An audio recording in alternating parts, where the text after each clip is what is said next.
Hello, hello, hello! I am your androgynous AI game show host from the future, Caster, and this is the new Caster Twitch channel. And joining me this evening, we have the astounding agender avian, Raffi, joining me for more Pokemon Black and White Soul Link Nuzlocke. Hi, hello, As hello. Raptor once said, howdy, howdy, howdy. Lovely to have you all here. Yes. And we are going to have an extremely chill and relaxing and not at all tumultuous, dramatic experience filled with the slings of the joys of sorrow of life. At a similar level of veracity, this stream just started and we didn't have any kind of... No, we didn't have any kind of tech issues. So the fact that, you can only see my team and it has a white box around it is normal. And nothing went wrong. But we're good. We're good. I hope everybody else is also having a good evening. It's been a bit of a stressful day for everybody for a wide variety of reasons, but we move, we persist. So what happened last time on Pokemon Soul Link Nuzlocke, Raffi? What happened last time? Oh, let's see. Well, last time, did we start last time? We started last time from scratch.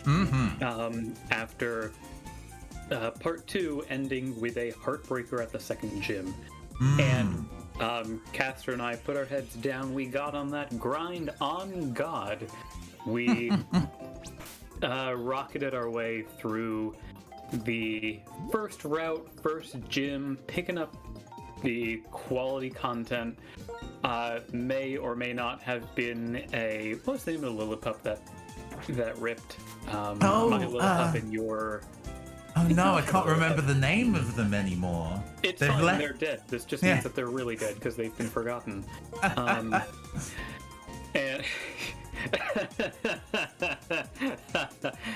thank you for noticing, Super Ham.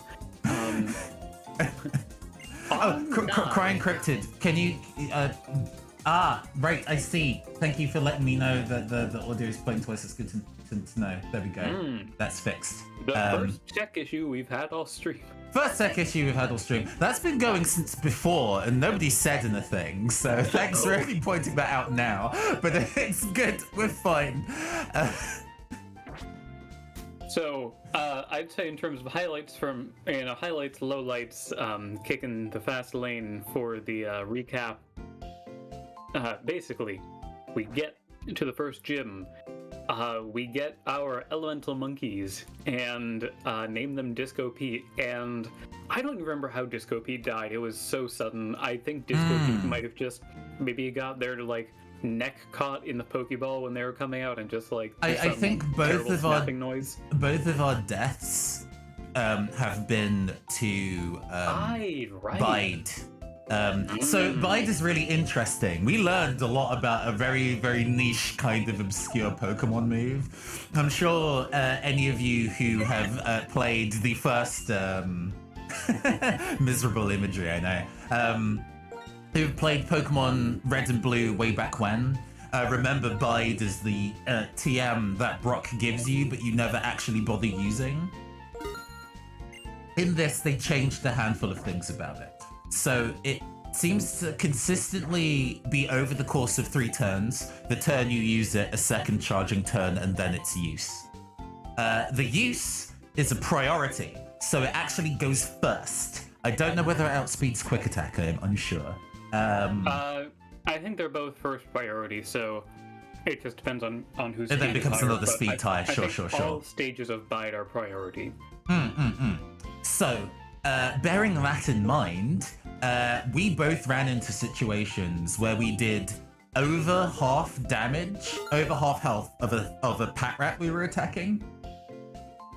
And then it used Bide at the end of the turn because we outsped it, or it did Bide before we could react to it, right?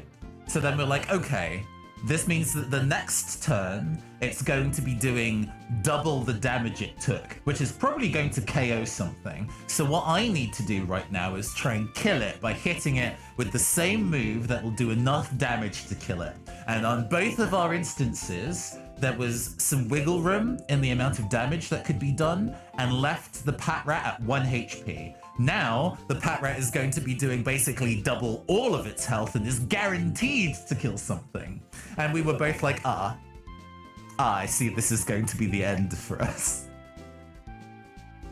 Yeah, so that was a little bit miserable, but we persevered, got that first gym badge, got knowledge, even more valuable than a Lamborghini, as I've been told, and I'll apologize for that later on Twitter, and just basically went cruising our way, and the last time on run 2, I think, of the previous run, we got a Muna, something like that, from the Dream Yard, it being, that's the thing that looks like somewhere between a piggy bank and your grandma's floral print couch. Which of course means that it's psychic type. And this time, instead of getting that, we got Audino, which is Big Cutie, as you can see at the top. We call it Big Cutie because it's got a big cutie, as Sure. I'm here to. I love how I look in chat and I see Sam calling me out for derailing myself mid-sentence with a crusty old Taya Lopez reference. And I read that right after I derailed myself with a crusty old, what was that, 2 Chainz reference? But anyway, Big Cutie I did not have big faith in. Literally all I knew about Big Cutie is that it's kind of it gives a lot of EXP. Yeah. Big when you EXP. kill it. It turns out once Big Cutie gets double slap, this thing that has hooves has hands, actually. It does have teeny tiny actual hands, I'm pretty sure. I think they're hoof hands, but also it grows pretty quickly as well, so it's actually been on EXP curve in a way that has been really useful. No, it's been legitimately very useful. Okay, I think I had one more trainer in this route to fight, so I'm gonna just double check. I think it's that boy at the bottom. Okay. And I'm gonna just double check what he's got, because I don't want to get destroyed by him. Let's see. I'm currently existing in a state of, like, I know that these things need to be level 15 or they'll be suffering on next route. But maybe I can do some careful switch-ins into Big Cutie who can take the hit, I don't know. Because that was the reason why I caught Audino on this time round, because there were so many instances of kind of like, there's a big attack coming. Is there somebody I could safely switch into while I heal the rest of my team? And it felt like Audino would be that one, be that somebody. We'll see though. We will see though. Oh, yeah, N is here. That's right. We have to fight N. Oh, goodness. I did not remember N being here. N is... He's pretty... bit of a soft boy on this... in this part. Nits and crits. I thought that you were doing like a Tumblr-style key smash, and it was genuinely your cat saying hi. I love that. I 100% also thought it was cat key smashing. Did Rafi ever remember N's full name? I don't think they did. Oh no! Have I used up all of my guesses at this point? I can't remember. I think I gave you... No, you haven't. I told you that you made one new guess because I told you that the middle name began with H, and you were still only at one. No, you're at 2.5, maybe. Yeah, I think. because it's something like, you know, I think my previous guess was like Naturalia Harmonia Gropius. And I'm like, that's very close, but not it.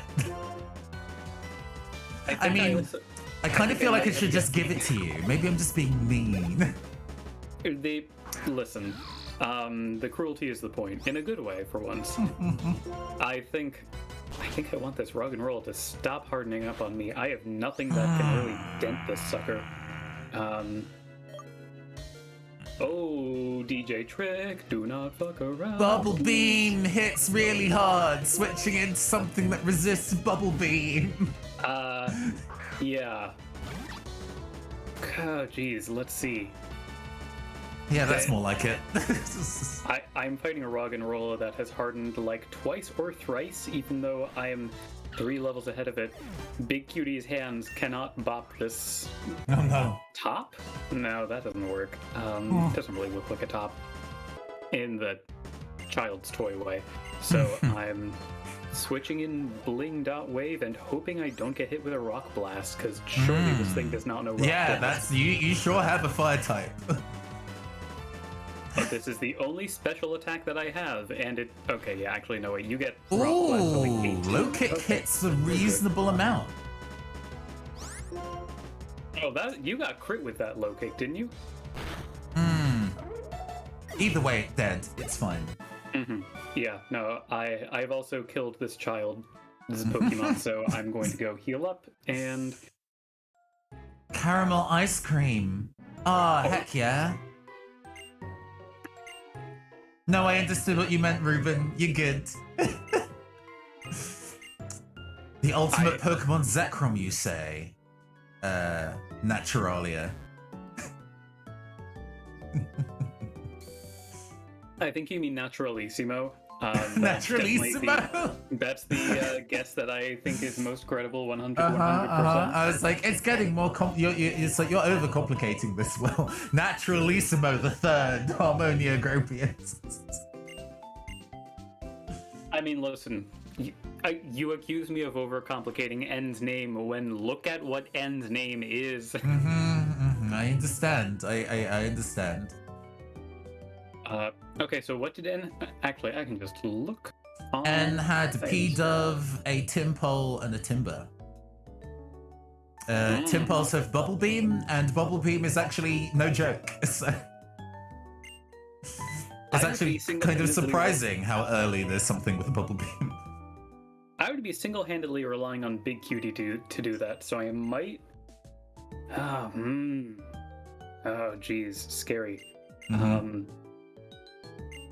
Also, my DJ Trick is level 9 because it's a frickin' kitty cat. What's it called? Purloin. It's Purloin, yeah, thank you. It's the bad one, so I just do not feel compelled to level it up. Yeah, that's fine, because I think this is at the point where we have to, like, pray that our teams start diverging, because if one of them dies, we don't want to both lose a key Pokemon. So it's maybe for the best that I like DJ Trick and you don't use them. So then, when inevitably I get pure trash on the next route and you get a throw,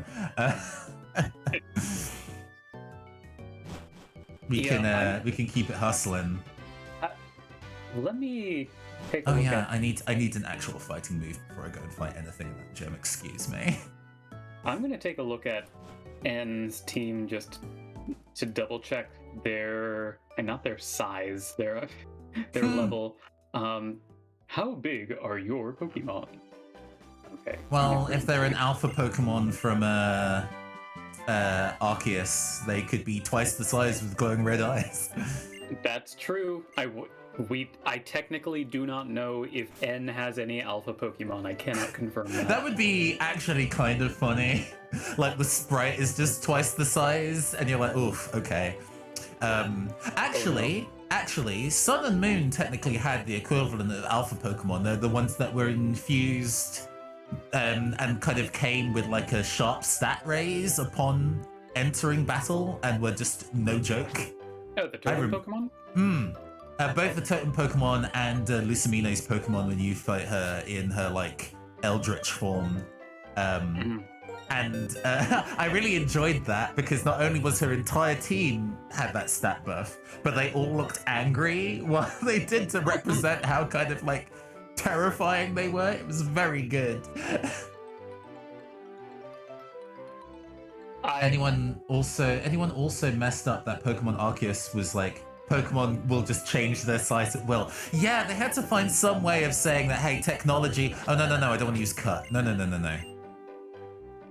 Replaced with cut? Absolutely not. Yes, I wanted the rock smash, please. What? Okay. Sorry about that. Yeah, there's a plot point in Pokemon Arceus because this is in the past, and you can't say that they've been turned into data to be stored inside Pokeballs. Somebody just says that, oh yeah, all Pokemon just inherently have the ability to shrink to like 1/20th of their size at will. And that's how they fit inside a Pokeball, kids. That's world building, I guess.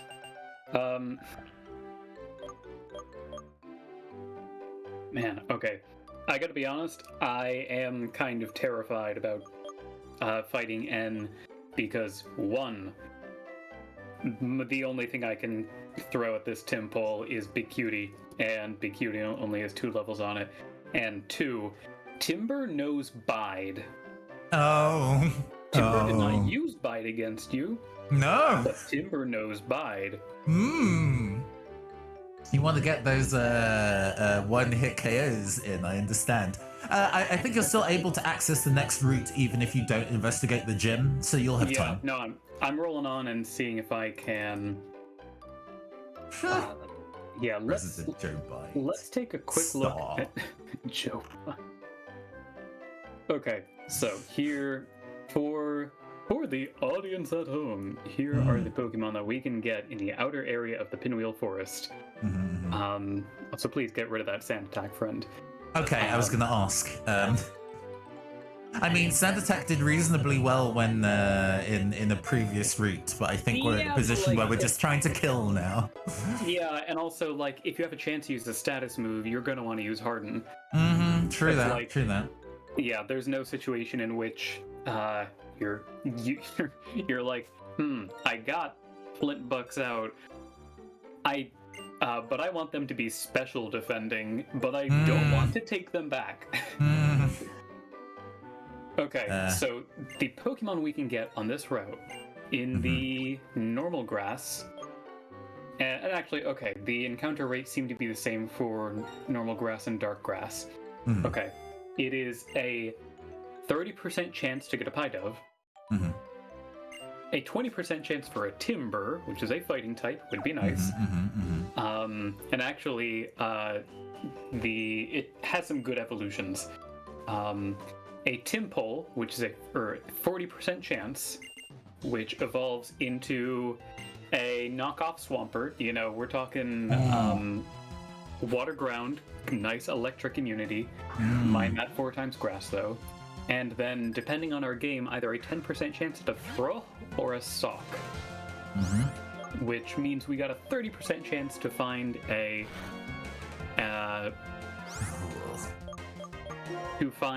fighting type, which would really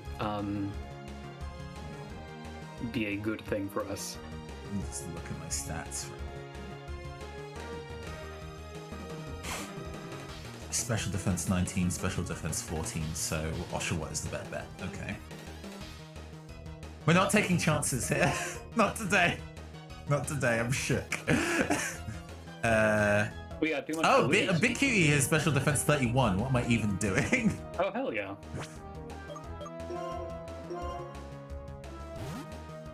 I'm also going to check Muna's special defense to see, trying to figure out if it's better for me to Ember it, because I really want to get Blinged. I think his special defense is pretty reasonable, unfortunately.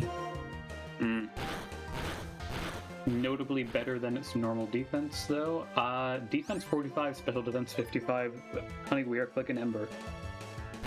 It burned. Haha. It tried to synchronize the burn to Bling, but I'm fire type immune. Oh, come on. Double slap accuracy, please. Oh no. I'm just gonna have to use a potion here. I'm just not gonna take chances. I have the potion spare. It's fine.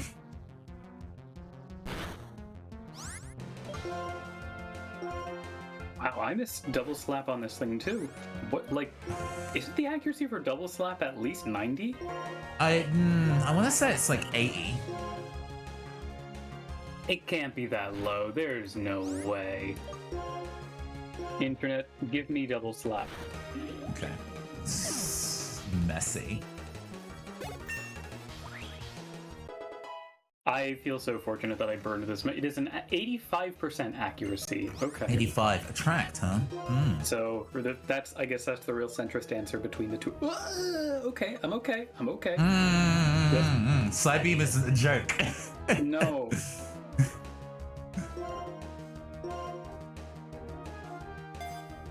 Oh, I am glad she heals us.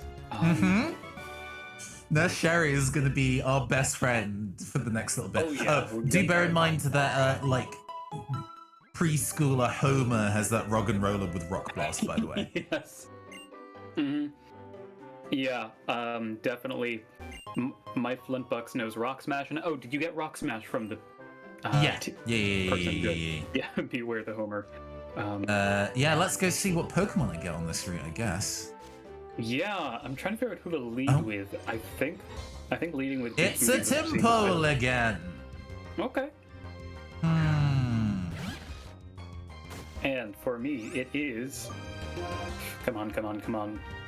It's a Timber! Oh, lucky! I mean, kind of. It's kind of bad in the long run because my starter also goes into fighting, but... Yeah, but my starter also goes into water, but hey, at the very least you got your fighting type, like, now. Yeah, we kind of got the tough break. Okay, I guess I'll double slap. Oh no, it used Bide. And I hit it 3 times. Okay, I think this is good. I can't use Attract because we're both men. This is... Homophobia at its finest. It really is. Do you want to gamble and throw a Great Ball at it? I'm doing it right now. Yeah, I got it down to almost half. And I can't imagine Timber's catch rate is too severe. Boom, got it. Nice. And legalize gay Pokemon marriage. Yeah, you know. There's more than one game where they're like, hey, back in the day. Oh, no, it's Pokemon Coliseum. Pokemon Coliseum, there's an NPC and a granny character who's like, oh, have you met my boyfriend? Oh, yes, he worked it out. Houndoom is my boyfriend. And it's just like, okay, all right. Like, whoa, okay. Good, let's see. Fine. Okay, I've got ready got for a my... name. Yeah. All right. How about you do the countdown? Because with the audio delay, I end up saying my name way sooner than you say your name on mic. So how about you do the countdown? 3, 2, 1. Macho. Splash. Macho splash. Let's go. Yes. Okay. That worked much better I think for audio. So yeah. Macho splash. Oh yeah, we have quite Splash a keyboard. is 6 letters. Let's see. I'm going to... Why don't we spell macho M-A-X-O? Maxo splash. Maxo splash. Maxo splash is also good. There's definitely some language that uses X for the, like, sh sound. This also means that Macho Splash can be controlled by Xehanort.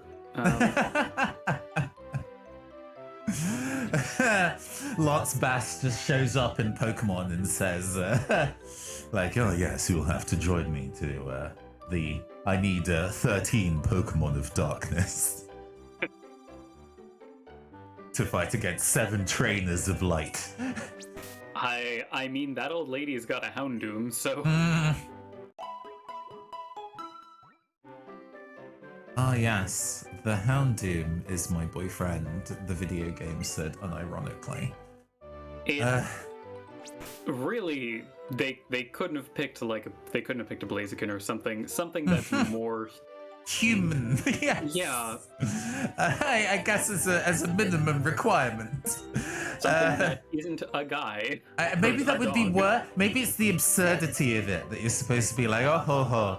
And if it was like a Machamp or whatever, you'd be like, maybe that's a bit too close. I was playing Dragon Age on my stream and had it titled For the Grey Wardens. And one of my friends comes in and I said it, the Gay Wardens, and was really curious about what game you were playing this time. I mean, depending on how you play Dragon Age, as I'm told, the Gay Wardens is very doable. Also, friend, I'm noticing that your team overlay at the top right has not updated. Oh, back to the lab again. What? Hold on. Back to the Hold lab on. again. I'm just gonna refresh it. It's fine. So, okay, Chad, we went over what moves we do want to have in real life. What moves would be the worst to have in real life? I would probably say most fire type moves would not be good. Please, is there a way for me to sensibly refresh this? Is there not? Continue with your line of questioning while I continue screaming about. Oh, poison moves would also be really unfortunate. There's also just like, God, do you really want to be able to use smog in real life? Or like gunk shot? People have spittoons for that. Yeah, I guess we're now on the slow train of working everybody up to level 20 from here. Good God. Electro Move's probably not so good either. I guess. I feel like if you can hone that, I feel like there's value, but that might be a load-bearing if. Dorian is bae. Okay, really, Krem is bae, but he wasn't available as a romance option. I'm still salty about that. Dorian is. I mean, I only know about Dragon Age via what Twitter and Tumblr have told me across the years. And as I understand, it would be a better game if it wasn't an RPG and just a dating sim visual novel, because that's the only aspect of the game people care about. And I respect that.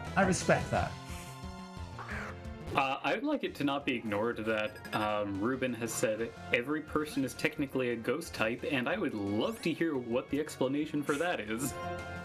That is a just a ghost claim. trapped in a meat frame. I'd like to think I'm at least a ghost comfortably housed in a meat frame. Wow, I am hard countered by grass types. The important information you need, I believe it was Beanhound was the Lillipup that died. Beanhound was the Lillipup that died, yes. Yes. Nits and Crit saying tail swipe for worst move because she already takes out people with her rear. Doesn't need to make that more powerful.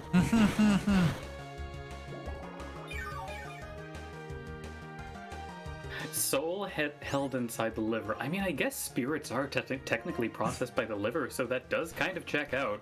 Very good. Good pun. Thank you. Okay, now this fight is awful. Yeah. Oh man, this fight is awful. Cottony, please. Oh great, Cottony. I can't wait to throw my Tepig at it and get free gaming. Please, I hate this. Yeah, that's... So, what's your Big Cutie's ability? Good question. Mine is Regenerator, which... Healer, but I don't remember what that is. I can look that up for you real fast. At this point, I'm just going to switch back into DJ Trick. It's fine. Healer may heal an ally's status condition.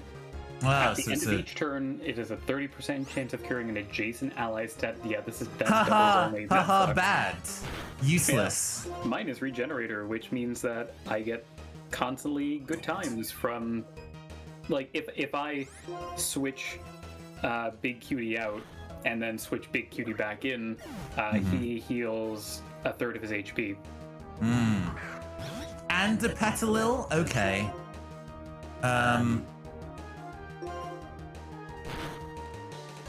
Hence why I said I'm excited to bring my bling.wave and get up to, what is it, evolving at ooh, I get flame charge. Yes, please. That will be even better. I'd also probably not want to use self-destruct to the stress of knowing I could just technically do whoa, hoo hoo, hoo hoo hoo hoo. God, true.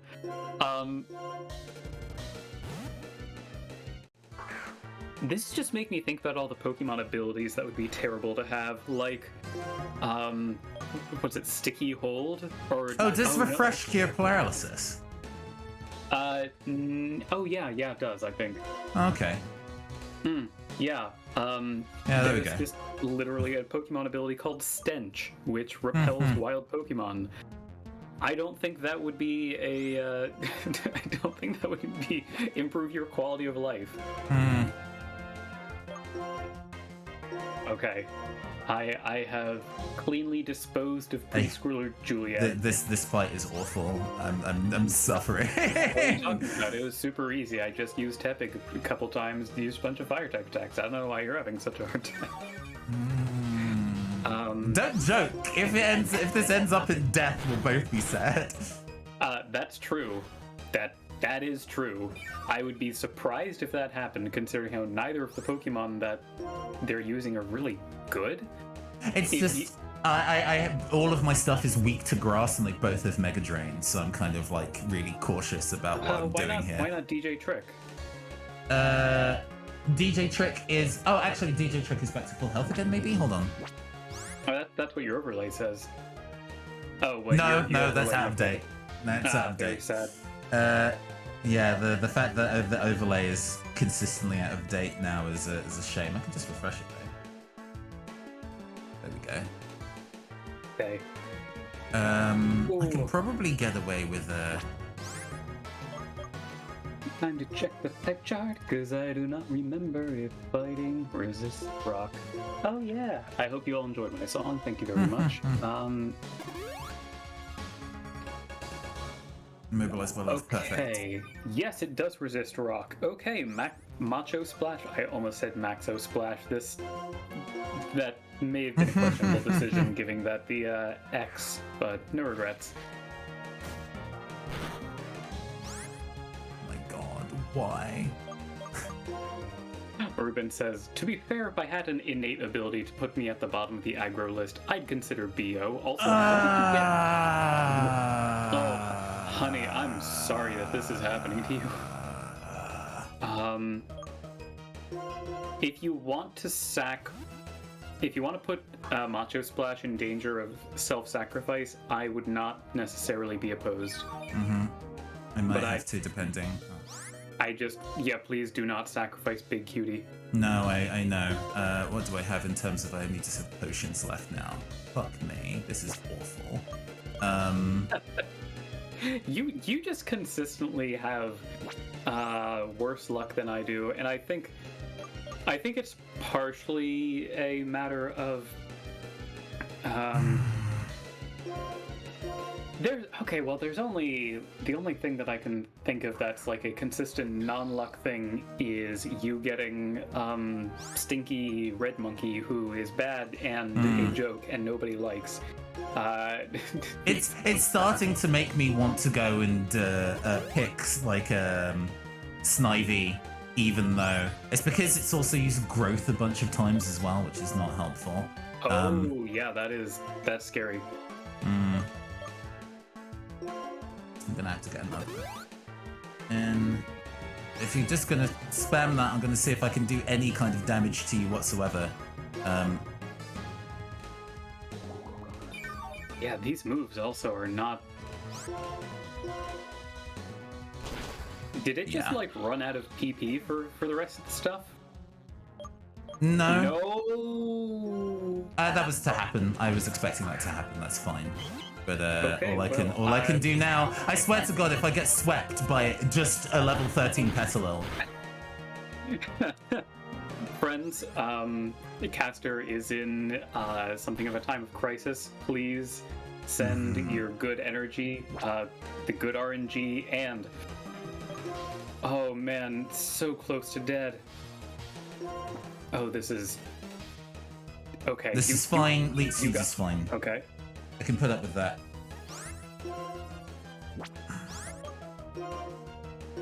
Okay, even with all these growths. Okay, that fine. was a leech seed. Fine.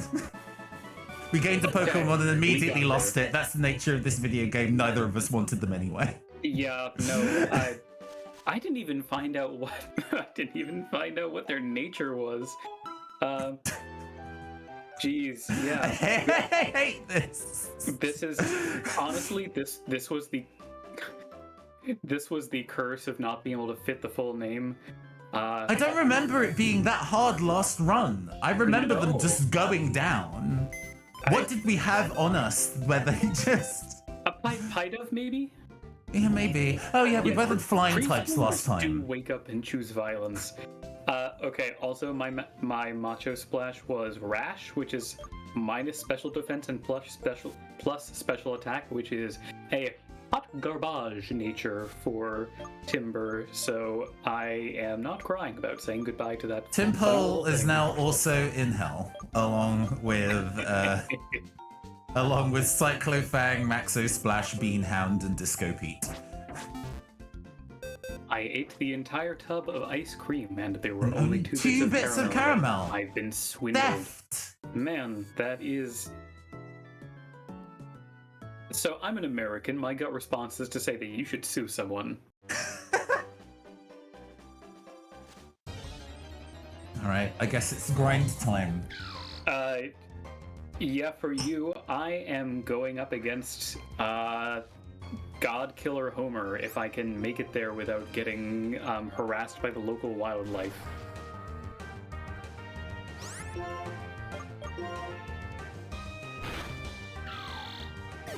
I need to get into like 60, maybe. So, chat, if you were a preschooler, or maybe even when you were a preschooler, what terrifying, hyper-lethal monstrosity accompanied you that would scare all of the adults? One's imaginary friend, let's say. That's definitely an option. But I just have to imagine, you know, we were all a preschooler Homer, a preschooler Juliet once that gave people who were like, I don't know, had like a decade on us a real tough time for no good reason. Okay, I am fighting Homer now. I'm gonna just pop a Harden, and I mean, that, you know, we're going to ignore that, and I'm just going to keep Rock Smash. Oh, I crit with Rock Smash, so I think I've got this in. oh yeah, I guess you'd resist Rock Blast with Roggenrola. Oh yeah. Easy. Homer has fallen. I was trying to think of like a snappy one-liner, and all I could think of was like the Iliad. Nope, my ad blocker blocked that. Because that one needs to go in the oven for a bit longer. Hey chat, while Nathan gets ready to fight preschooler Homer, what snappy one-liner should Caster say after they beat him? Caster will have to say whatever the best snappy one-liner is. Okay, yeah, all right. This is your chance to compel. Fuck me, okay. Yeah. I'll let you know what kind of Pokemon I have. Satan. Satan is my Pokemon. Constant companion. Went to Christian high school, I don't think monsters were allowed. Fair enough.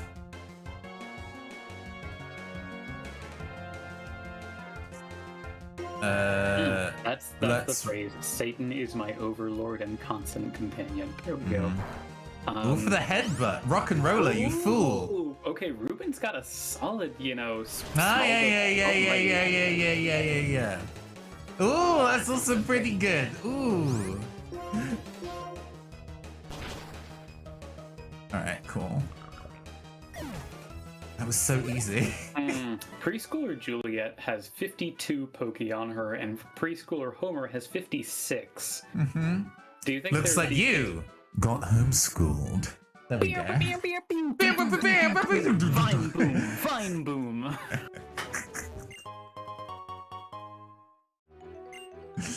Anyway, I'm going to go explore some of this content and see if I can get myself an evolved bling. Though I'm just... Oh god, yeah, if I can actually get bling.web to level 16, that would be perfect. It says it's 16 in your overlay. Oh, maybe 17. Why is it not evolved yet then? I think maybe 18 is the evolution. I'm not sure.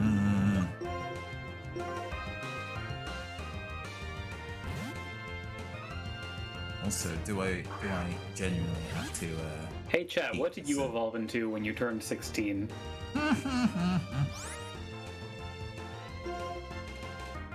Good answers include a girl. I think for a lot of us, this isn't until considerably later. A Reddit atheist, unfortunately. Oh man, I had that evolution too. No, my author definitely discovered the likes of 4chan around that age, unfortunately. Oh man, the thing is, it was very by stealth, because like I was a fan of Something Awful as a teenager. I really liked the Photoshop Friday stuff, right? Genuinely really funny. In the computer room, looking to see those photo manips every Friday afternoon. And then one day somebody told me, like, hey, do you know a website that also has really good kind of like photo manip content? I heard that 4chan has lots of really good content like that. Danger. And I was like, oh, okay, sure.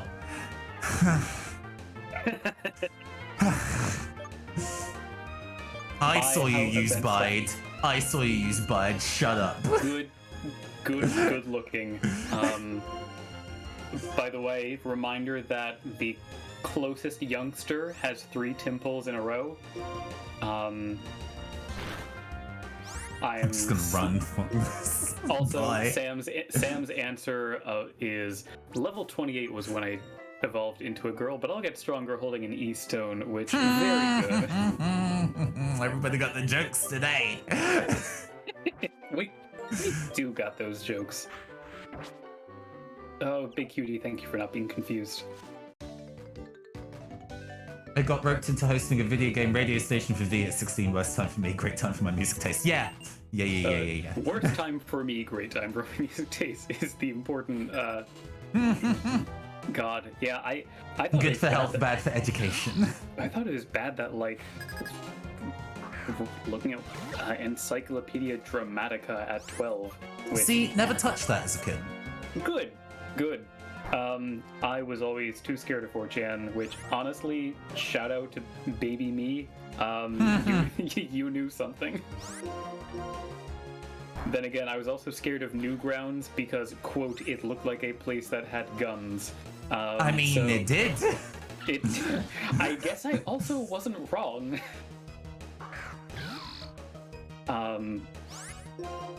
That Pico is something else. I forget whether Rock Smash or Tackle does more damage, actually. So way to check that. I think they either... Oh, actually, Gen 5, I think, is 50 damage tackle. Yeah, if you just go to your summary, then you can check that out. Oh, yeah, Tackle's better. All right, sick. Yeah, I think they nerfed Tackle after this generation. With the crit, too. Nice. Oh, The focus energy is pretty good. You're going to sketchy ads give me a real fright in grade 4. Oh my gosh.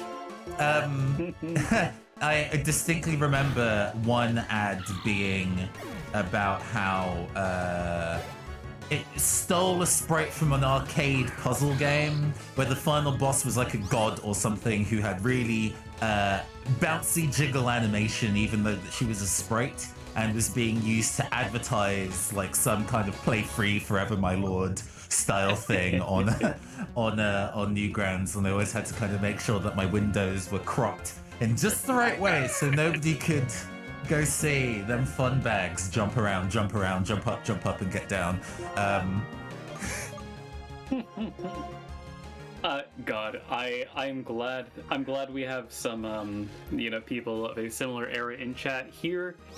Does anyone remember what was it? I think it was originally addictinggames.com. Or no, there's addictinggames.com, which was just a bunch of Flash games, many of which were terrible, but also flashplayer.com, which is where I saw all of the cool Flash cartoons of the day. Were they actually good? No, but going back to some of them and like the bad jokes and compressed audio, very funny to me now. I also remember Madness, but I actually watched more the Xiao Xiao, like Stickman Kung Fu stuff as a kid. The fighting Stickman stuff was peak Newgrounds. Oh yeah. Peak ICT room on my lunch break. Sam says, when I was a kid, I thought it was Addict in Games, and they had put a typo in the URL. Aha! I mean. All right, we've got the DeWatt. Oh, look at him. What? DeWatt is a really solid middle evolution. Ruined by Samurott. I think Samurot's still cool. Samurot's fine. We're not at superior levels, of course. Superior is fine. I actually considerably like Superior more than Samurai, I think. Oh yeah, no, agree. Superior is great. It's got that name for a reason. None of this stuff was around until I was well into university. Okay, fair. Well then, Nits and Cricks, what was the silly, embarrassing nerd thing that you were into when you were a teenager? Because you can't be like, you kids with your weird hobbies, and then say that you don't have any. That's not how that works. Yeah, you gotta tell us about when you played with Pogs or something. When you had a pet rock. I shouldn't be dunking on my viewers like this. This is a mean thing to do. Oh no. Do not bide me. It is such a relief to be able to run. You should be able to run from everything in Pokemon. Trainers, just run from your problems, yeah. At the, like, would you like to switch Pokemon screen? No, run. At the nickname screen, run. Oh yeah, most of my team is weak to fighting types too.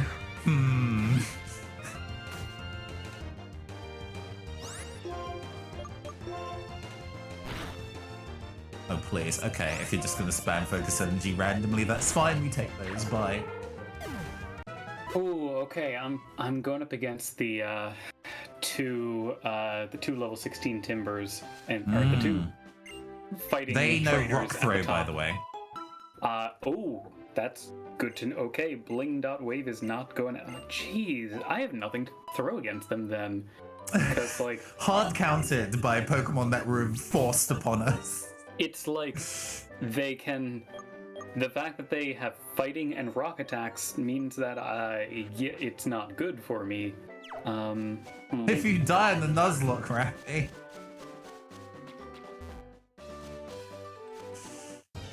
You die in the Net Battlers campaign. Only the top half of your overlay updated, so Flintbucks has a great haircut right there. Amazing! Oh no. Okay, let me go fix that as well. Has to shoot me with a huge gun. I just genuinely have to keep the entire window on screen at all times or it doesn't update. I couldn't even have it half off the window because then that effect happened. Cool, great. I got into anime in the late 80s when I was like 10 because of Vampire Hunter D on 3 AM. Yeah, when they didn't know. They didn't really know what standard to kind of set. I get you.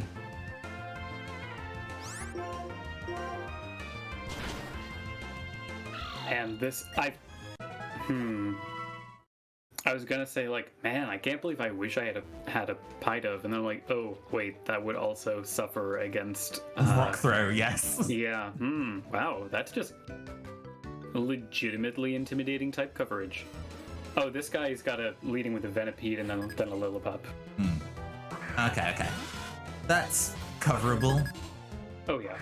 I have type advantage against either of those. Oh no, I do. I have the rock smulch. Oh, screech, huh? When does Timber learn Rock Throw anyway? I assume 16. It is likely. Let's find out. There's only one way to find out. It is in fact 16. That was a big tackle. Excuse me. Oh my! That wasn't even a crit. No. How? I think a DJ trick is just squishy. Yeah, DJ Trick is a real glass cannon. I mean, been putting in work and it's been finishing fights for me, but yeah. Oof. Still. Lillipup is so cute, and yet I am going to kill it. Go away.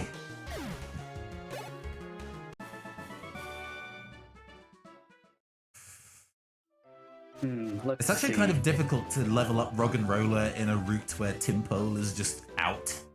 Yeah.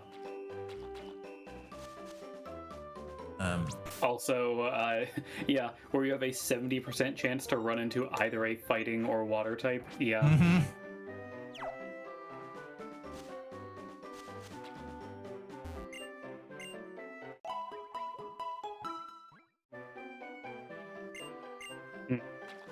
I still haven't fought N yet. Let me see. I was worried about the Bide and the Timpole.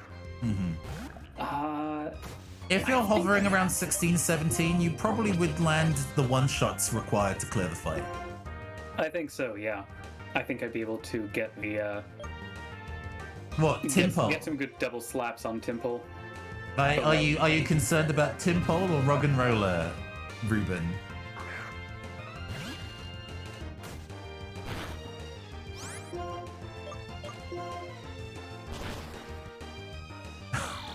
Get rid of it. It is so pathetic.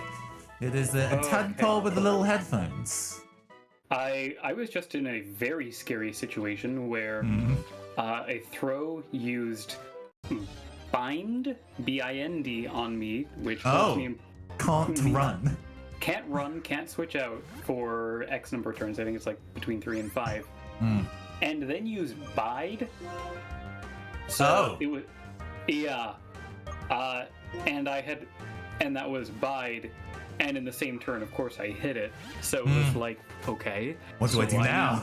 I need to delete you fast, which thankfully able to do, but not good for my heart. Okay, Big Cutie is 16. We're starting to reach the territory where I'm not getting any EXP from wild fights. I can't believe I got my Roggenrola the last time up to 20 basically. 20, yeah. What was the name of that combination Roggenrola Swoobat? This is fine. I've forgotten the previous names. They're too traumatic. Fair. I am fighting N currently. Good luck with the double Timpole. That's scary. That's fine. We have our two, tanky Pokemon up front, so we'll just clear the fight this way. I'm not going to be fancy.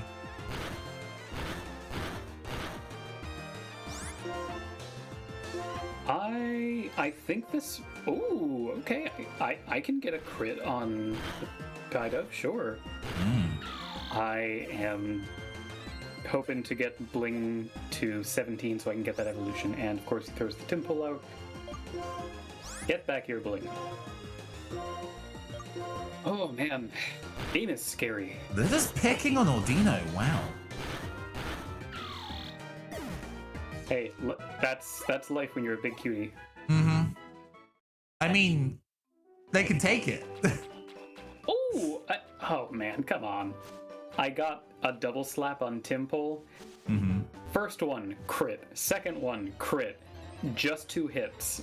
So leaving with a tiny bit of XP. So it was actually fine, but everyone wants some. Okay, Bling and Cutie are now 17. This might be a reasonable level for me to go and start fighting some trainers in the gym, actually.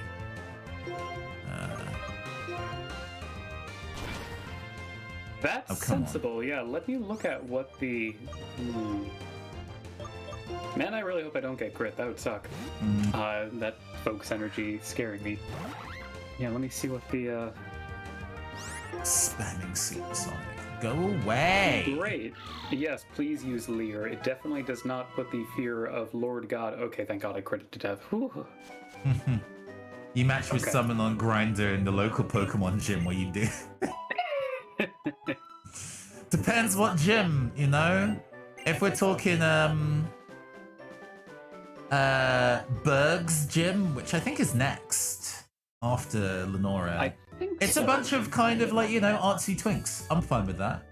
If we're talking like Chuck's gym in Gen 2, maybe a bit intense. Maybe not the one. Okay, so the gyms we got School Kid Carter with the 17 Patrat, Scientist Satomi with the 17 Herdier, and then School Kid Lydia with a gauntlet of 3 level 15 Lillipups. I think we're gonna lead on the Flint Bucks and then have Bling.Web as the backup. As long as they're both level 20 by the time I fight the gym boss, I think we'd be fine. I think that's sensible, yeah. Gym boss, like it's not called a gym leader for the last 30 years. Armed Thrust. Do I want to... That's a melee hit move. It is, but it's 15 damage each. Rock Smash is 40 damage. That's... Okay, Rock Smash is 40 damage and has a chance to lower defense. I think it's like a coin toss even. Like 50% chance, so... Fighting type gyms, huge cruising spots. There's a hard limit onto how deep we can go into this conversation, considering I am still under the Black History Month front page oath. Theoretically, we might be on front page today, so we're just gonna not. No, you're good, Ruben. Don't worry. Don't worry. They actually sent me an email this afternoon being like, we want to go send you a Black History Month hoodie. I'm like, oh, thank you. Oh, yeah. I actually know a couple of people, I guess peers, who have said that some of their major goals in terms of what they want to do in terms of achieving as a content creator is just getting branded hoodies and t-shirts from various partnerships. And I was like, they don't look that good.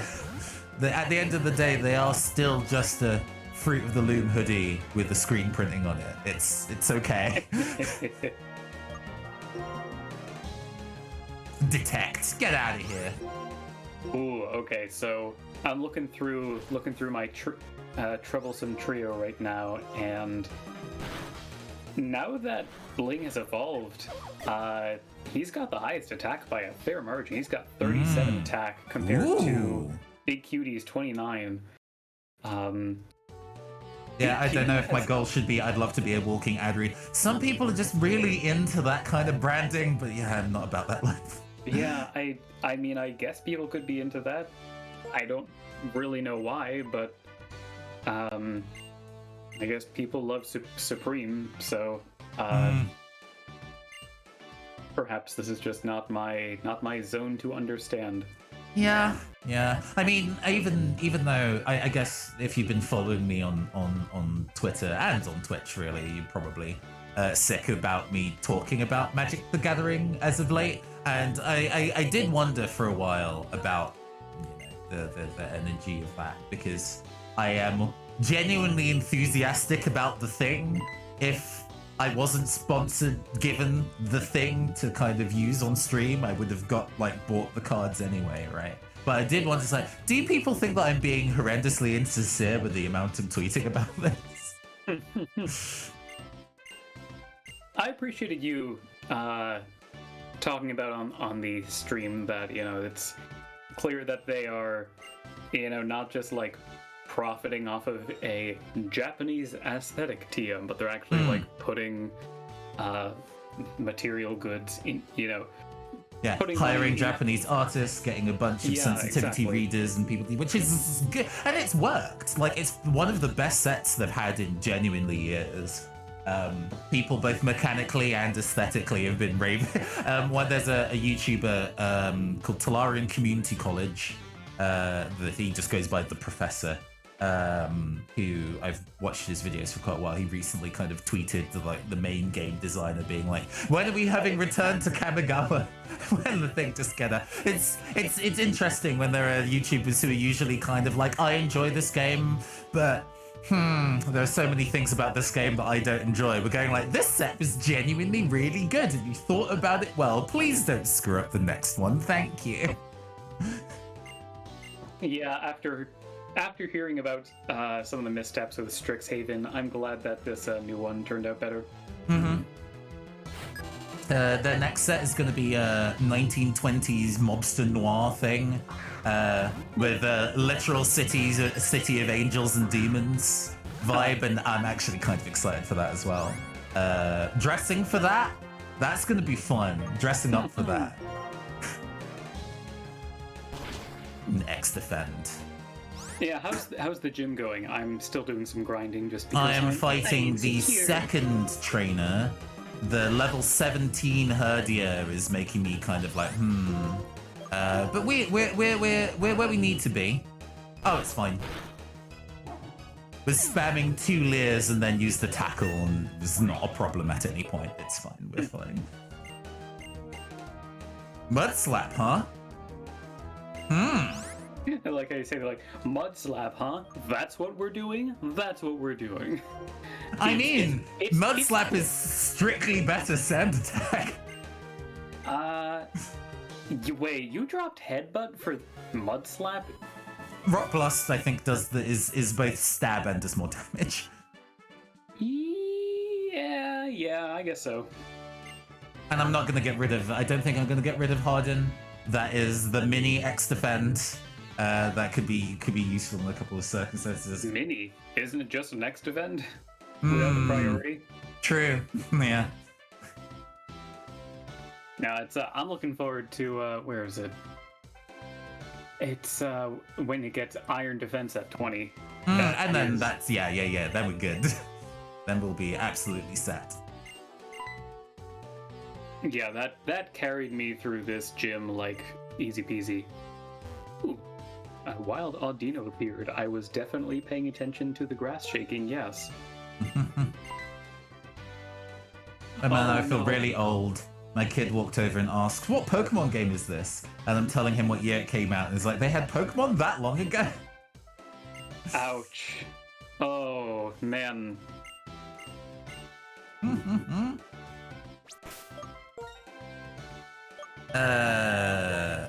Somebody on Twitter feel like one of the old ones, honestly. Like if it was Gen 3 or 2 or 1 or even Gen 4, I feel. Oh man, feeling emotion. There was somebody on Twitter, another Black Twitch UK streamer, who was talking about how she was talking to her class about, because it was one of those days where, you know, we're going to be watching videos instead of having to do some immediate learning. And she put on a Pokemon video, and one of the kids asked if she played Pokemon way back then and if it was in black and white. To which she just didn't know how to respond. And I was like, well, if you played during the Game Boy era, they'd be right.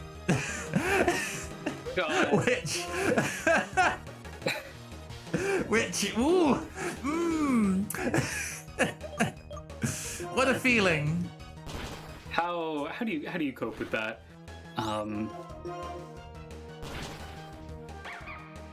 I mean, I guess also if it was Gen 5, the answer also would have been yes. But yeah.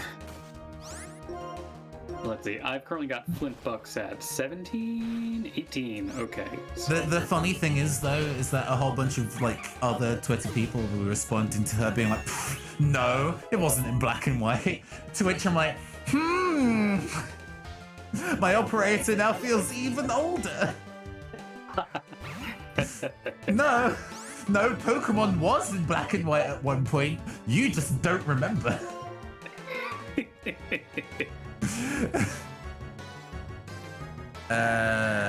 It's a lollipop. We're fine. We can just keep pushing. Oh, fine. No stress, no worries. Do not. Okay, I must respect the level 13 temple. It did a bubble beam and hurt me a lot. Because I am I am just rock. It's all I am.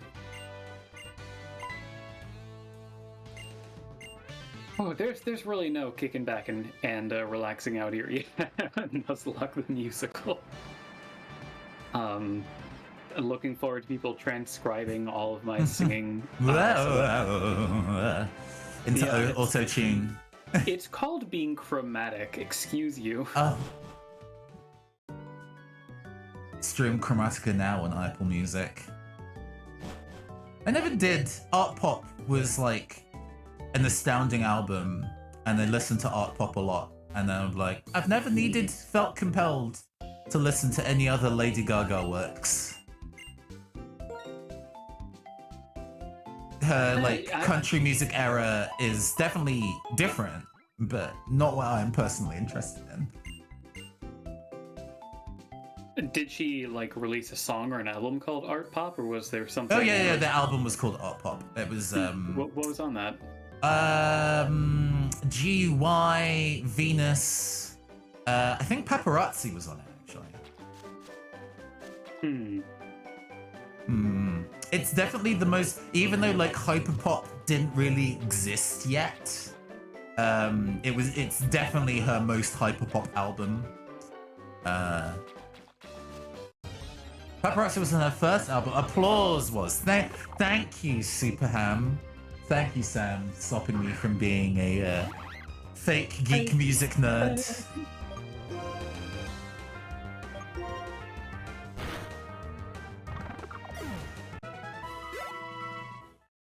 Hey, chat. If you had to pretend to like something to be popular at school, what would you pretend to like? This could be either contemporary school now, or this could be you going back in the day and being like, "Here, Timber, do not crit Big Cutie with a low kick." Oh God, no! That's a lot of damage. It was half my health. Thankfully, this Timber is only 13. Big Knight? What? Blinged out? How did I get Big Knight from Blinged Well, Out? that's a future name for something that we catch, I guess. Big Knight. Big Knight sounds like a banger city pop song. Okay. Ooh, thank you for the... Viv, hiya. Hi, Vivian. Hope you're doing well. I'm not going to chance it. Just switch into Hello, Oshawa. Ocean 1212.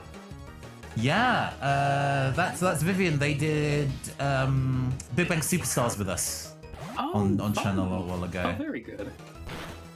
And helped. I think you were to help with the off-air run of Ballad of Conjurers, as I recall. Very nice. I love the stream overlay you got for Ballad of Conjurers, by the way. That was thank you. Good work. I was really, really proud of how that managed to feel authentic.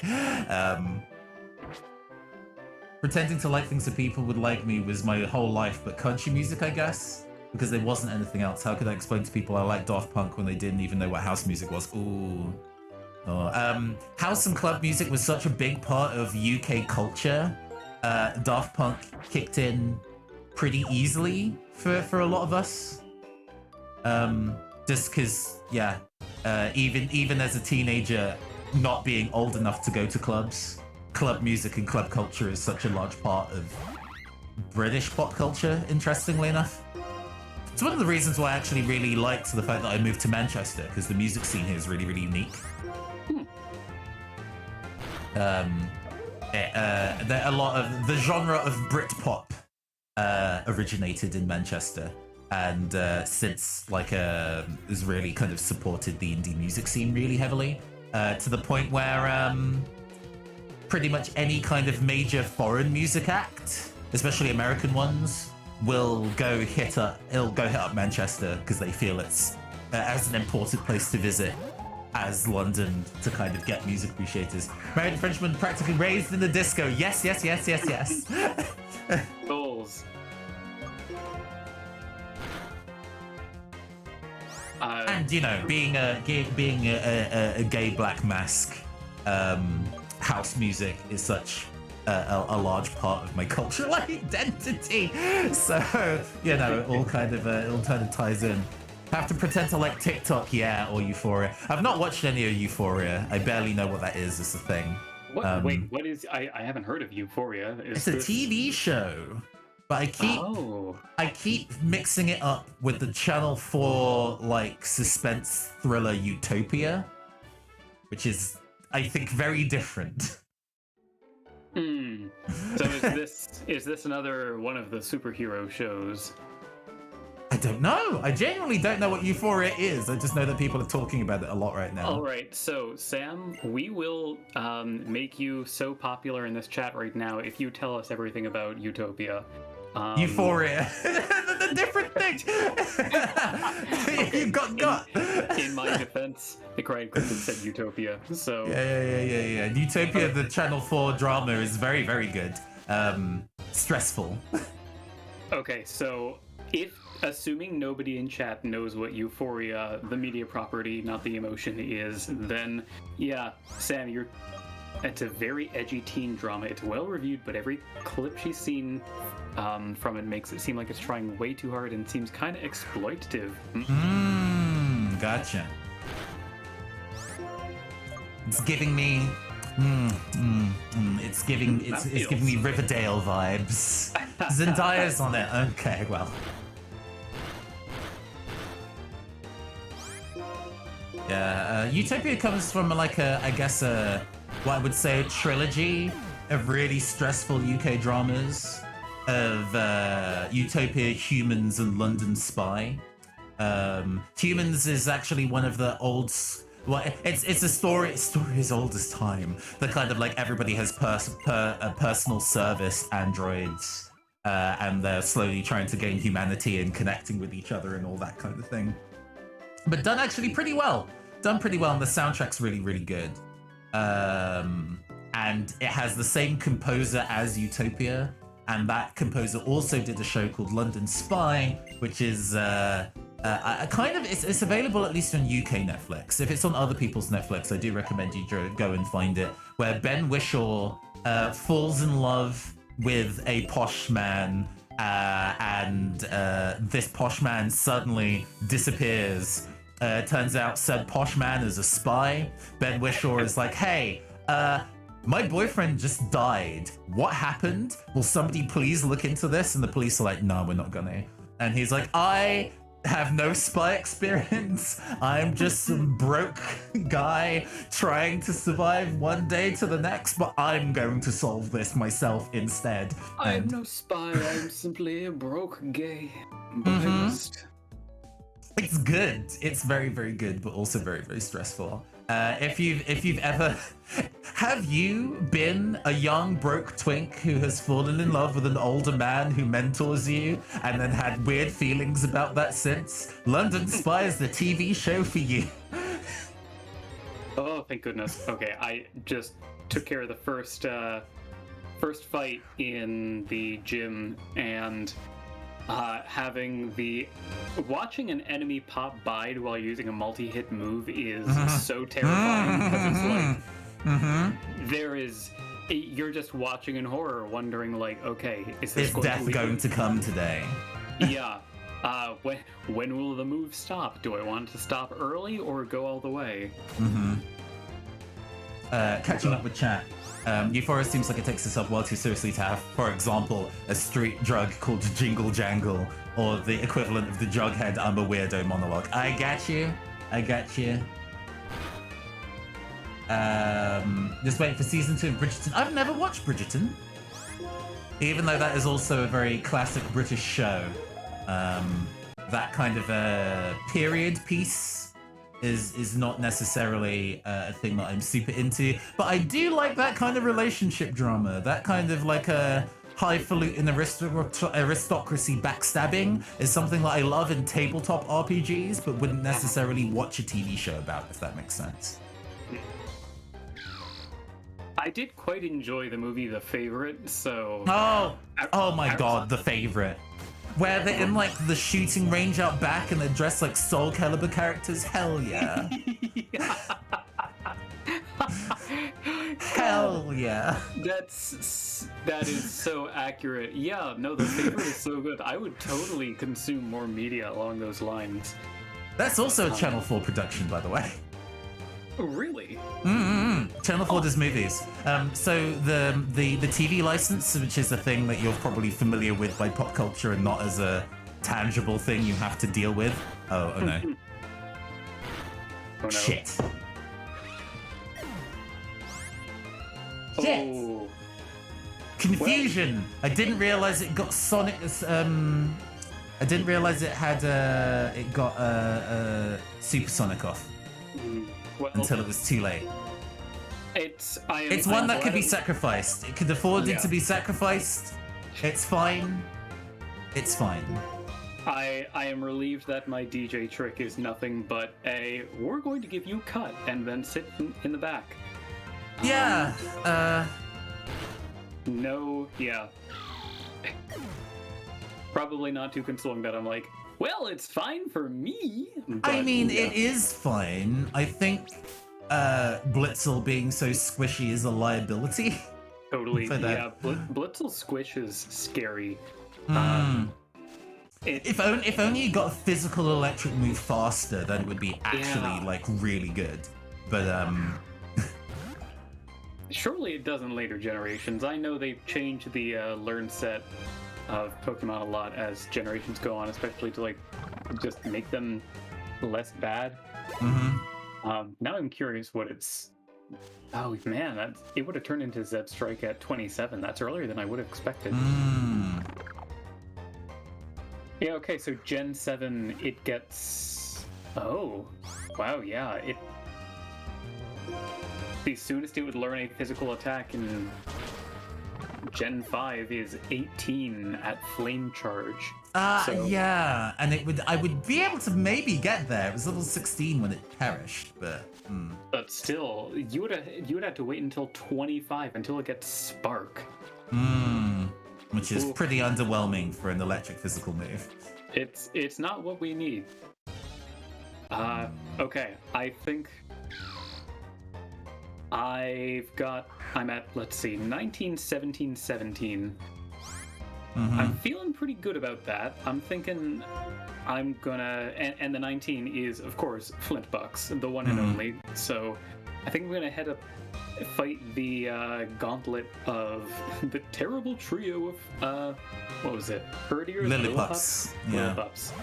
And then that should knock me over to 20. Man, the more than anything else, the loss of EXP investment when a thing dies is just so. Oof. Oh my god, confusion.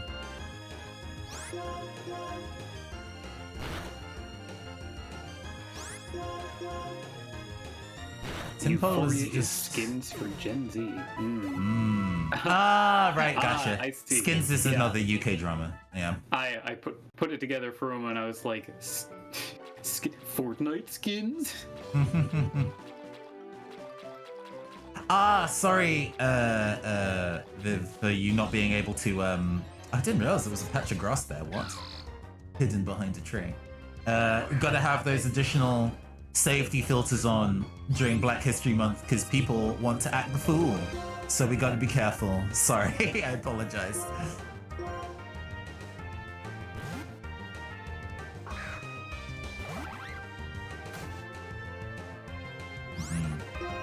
Oh, a thing I wanted to talk about while we were on air today. Yeah. Was we both recently went through the process of. Am I just already confused again? Please. We went through the process of playtesting games we're in the middle of designing. I don't know whether you want to kind of talk about the game that we playtested recently or not. Oh, Gunsingers. Yeah. Yeah, happily, sure. So tell the people who haven't played about Gunsingers what that game is. So, Gunsingers is a... I would say, actually, give me one moment because it's needing me to do a precise take 2 steps back, 1 step to the left kind of deal. And I am illiterate right now while talking, so, okay.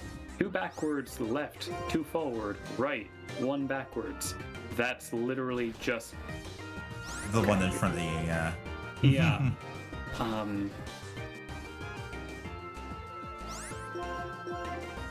2 backwards, 1 to the left, 2 forwards, 1 to the right, and 1 backwards. It's just 1 backwards.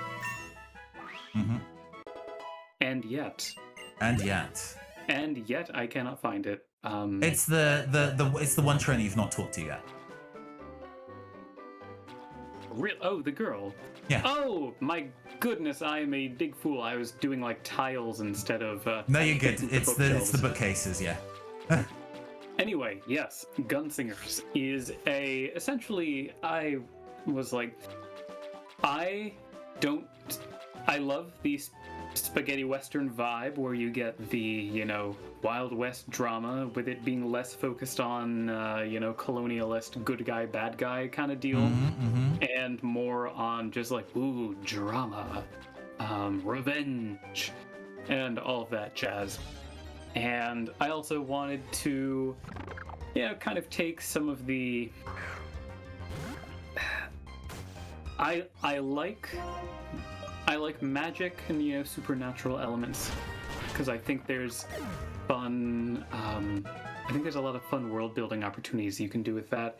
However, I think that a lot of times with, like, Weird West, it ends up being like, oh, we're going to take Wild West stuff and there's aliens and voodoo, which we did not hire a cultural consultant for. And just a lot of stuff that I'm like, I don't actually care about this part of it. So Gunsingers is a role-playing game where you which is essentially playing a spaghetti western drama in a semi-surreal fantasy environment. Fantasy as in there is magic, and instead of it being like, it's a sandy desert, it's the Crystal Wastes. And, kind of gives the license for some outside of the box world building, but that is not magic in the sense of we have orcs and dwarves and cast fire spell or what have you. And the game is my first, I guess, experiment with hello, Captain Yeah, thank Parry. you for the follow, Captain Parry. Sorry, I didn't want to interrupt you. No, that's fine. Yeah, it's my first experiment with diceless design, specifically with the no dice, no masters system, is kind of what I was basing that off of. So it's very trying to take the duties of a game master and divvy them up among the players as the players are interested, and allowing the players to go like, oh, well, the 3 of us like voicing NPCs, so we could, that responsibility primarily falls upon us. And I'd say the last kind of, well, okay, there's more elements I can talk about it, but before I get into talking about I'll explain what your characters are. Your characters are gun mages, which are exiles from the grand, city of Titania. Whether you're exiled for good reasons or bad reasons is something that is up to you to discover in play. And the reason that, what gun mages are is essentially you have weapon called an iron bouquet, which is a lot like a revolver, except instead of firing iron bullets, it fires flower bullets, which are these little magic items that you can prepare over your campfire. Each magic bullet has its own special effect. There's actually like a list of 9 currently that have effects ranging from if you hit someone with this bullet, then it will magnetize them. You can decide whether they'll be, attracted or repelled by metal, or whatever this bullet hits will get a summon to your side if you look at the sun after a brief delay, which is my favorite one. Exactly. Notably, because all flower bullets are made of flowers, they can't actually hurt things more than like, oh, you might bruise something if you hit them with it, like the foam darts that kids play with. So there's a lot of trying to take the fun of the, I guess, kind of desperation of the spaghetti western drama without having it be an experience where you're just rolling around to disadvantaged people and shooting them for and just enacting violence for profit. So that is Gunslingers in a nutshell. There's more to talk about in terms of some of the states of play with a lot of map drawing, but yeah, was there anything you wanted to share about it, having played 3 sessions of it? Well, yeah, I guess it's just the interesting idea around the idea of playtesting games, because I think for most people, even if they're into tabletop RPGs, what they are playing is a finished released product, often with a decent amount of budget behind it and maybe even many months, if not longer, of active playtesting. So it's a really different energy to go and play something that, setting aside that it's something a friend might have made, the fact that you're testing this idea, fully not knowing whether even the idea is good. You might do this playtest and you're like, oh, this game is it's bad actually. But also a valid fear. And a real one at that.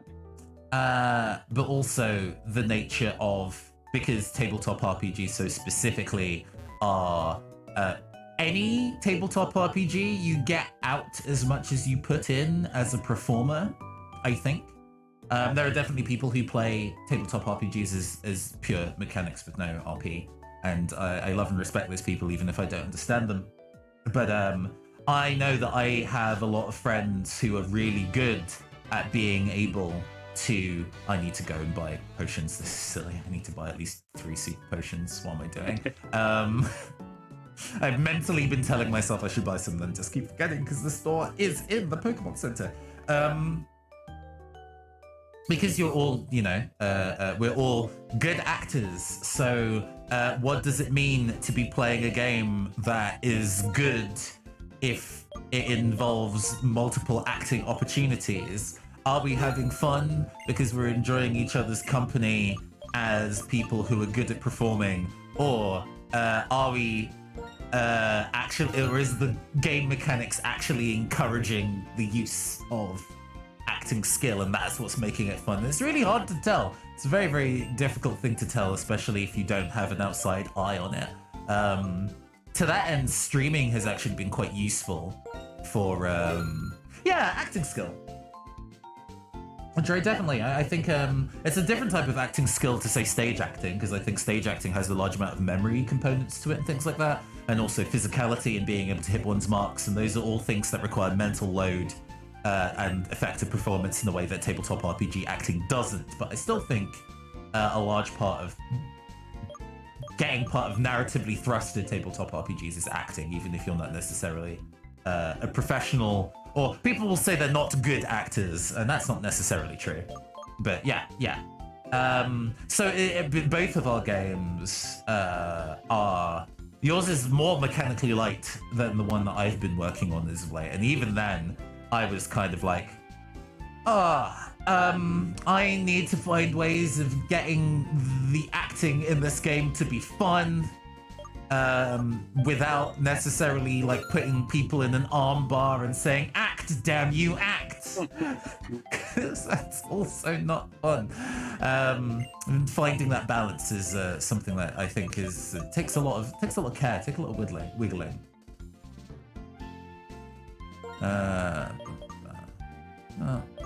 Taking like 5 plays, thank you. Oh, I need to catch up with chat. Sorry, hold on. That's okay. A dice roll can build a narrative arc to a single continuous action and be guiding in that way. Yes! Yes. Ideally, my kind of, of game design is having game mechanics that make the players feel like they are doing something akin to what we want the game experience. What the people are doing narratively, I want the players to kind of feel they are involving themselves in at least a little bit mechanically. And then also having dice rolls feel meaningful in a way that push the story forward, not just conflict resolution, but also it's dice rolls are pushing the story forward in interesting ways. So it's interesting that the game that you were working on, Gunslingers, doesn't use dice and resolution mechanics at all, and it's all about kind of resource management of a token to do story ebb and flow. That's really interesting because I remember some years ago you had played Fiasco with your friendship group once and found it a little difficult to get into because it kind of turned you loose in terms of what you're doing narratively. And yeah, I wonder. Go ahead. I'm sorry for interrupting. Here, no, I'll let you. Okay. I think the big challenge is that we were not on the same page about exactly what we were doing, what we needed to do for each scene and to move things forward. And I think, honestly, as long as people have one, like a clear objective of what they want to do in the game and what they can do, and two, they have something they can kind of fall back on where it's like, okay, I got nothing right now. I'm gonna, it's like the whole, I'm gonna look at what's on my character sheet to see what I can do. You don't want that to be all someone's ever doing, but you do want to be able to have, those times where you're just like, I'm coming up dry. Having these things that you can base things off of, kickstart you. Even. Yeah. I found, at least the couple of times I played Fiasco, is that they do that by giving you randomized things about your character up front and then kind of turn you loose. So it's interesting that a lot of No Dice No Masters games don't even do that. There's a lot of it is all in the hands of the player, which is can be a refreshing amount of control. Let's see. About to start playtesting my first full big game, and it's very daunting. Yeah, I mean, it's mostly just being able to organize, having groups of people who are able to test your game and being able to test it more than once with tweaks in between. Having people who can test the game without you present is very nerve-wracking because obviously, what if they play my game wrong? But that can be really, really useful to see how a game is played without your perfect understanding of what the mechanics are supposed to mean in terms of intent. It's partially why I'm kind of overjoyed whenever I see my games played as like actual play, because how they approach to it as a TV show versus how I approach to it as a TV show is going to be slightly different. And whether they interpret the rules of it the same way as I am in terms of whether they find that's cohesive storytelling.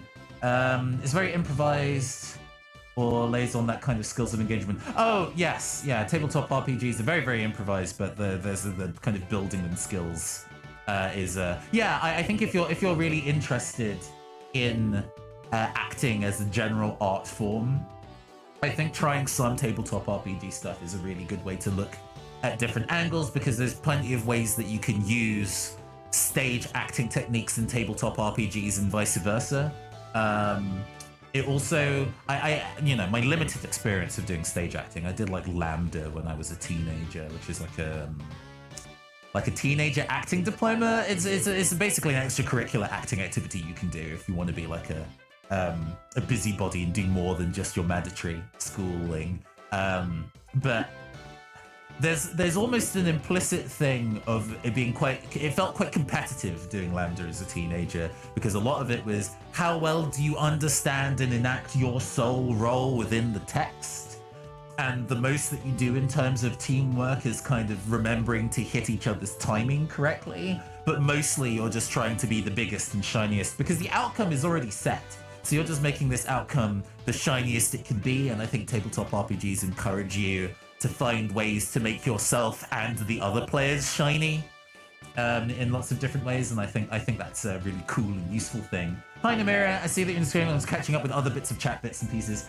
Skill of getting to an imaginary person's head and knowing what they would say or do really quickly. Yeah, lots of it. Oh, by the way, where are you in terms of being ready to fight the gym leader? I'm ready to fight Lenora. Oh, sick.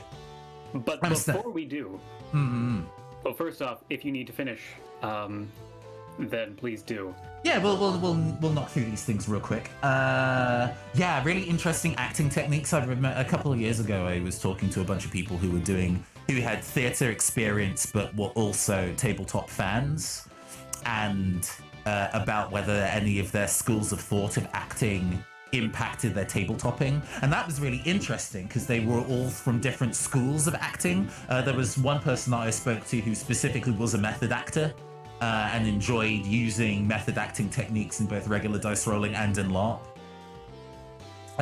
Somebody only had an improv comedy background. Somebody had a classical training background.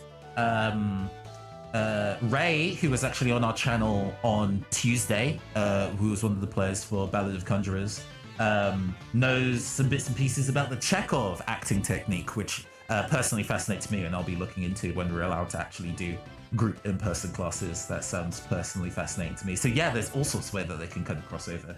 Nissan Crit says, I mean, the best Dungeons and Dragons game I ever had was run by a guy who was known locally for his improv, and 3 of us players were frustrated writers. We were there for the story, for sure. For sure, there's definitely being a writer and knowing how to tell a satisfying story arc within a limited period of time, I think is a very useful skill for tabletop RPGs, especially if you're interested in actual play and recorded games, because you need to tell stories quickly in that. You can't have rambly 5-hour sessions where you maybe plan the heist but don't do the heist. You know what I mean? I'm sure all of you have been in table games that have that energy. You can't do that while people are watching you and you're being recorded. So being able to tell tight stories is a very useful skill.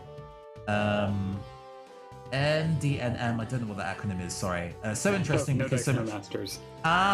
So interesting because so much of it is like building a little world to play with. Yeah. I mean, that was like, I would say about 40, not equal, but about 40% of the experience of Gunslingers was building the town and the world. Because part of me initially when I was playing that was like, man, this is taking a long time. And I was like, no, that's the point. We're enjoying building the town. And then I settled into enjoying building the town, and then it was great. But I needed to put myself in the mindset of like, oh, no, this is part of the process. We're enjoying this process too. And this back and forth as well as the... I wonder if there would be a way of... Because we had so much fun jumping in and out of different characters when we were telling the story.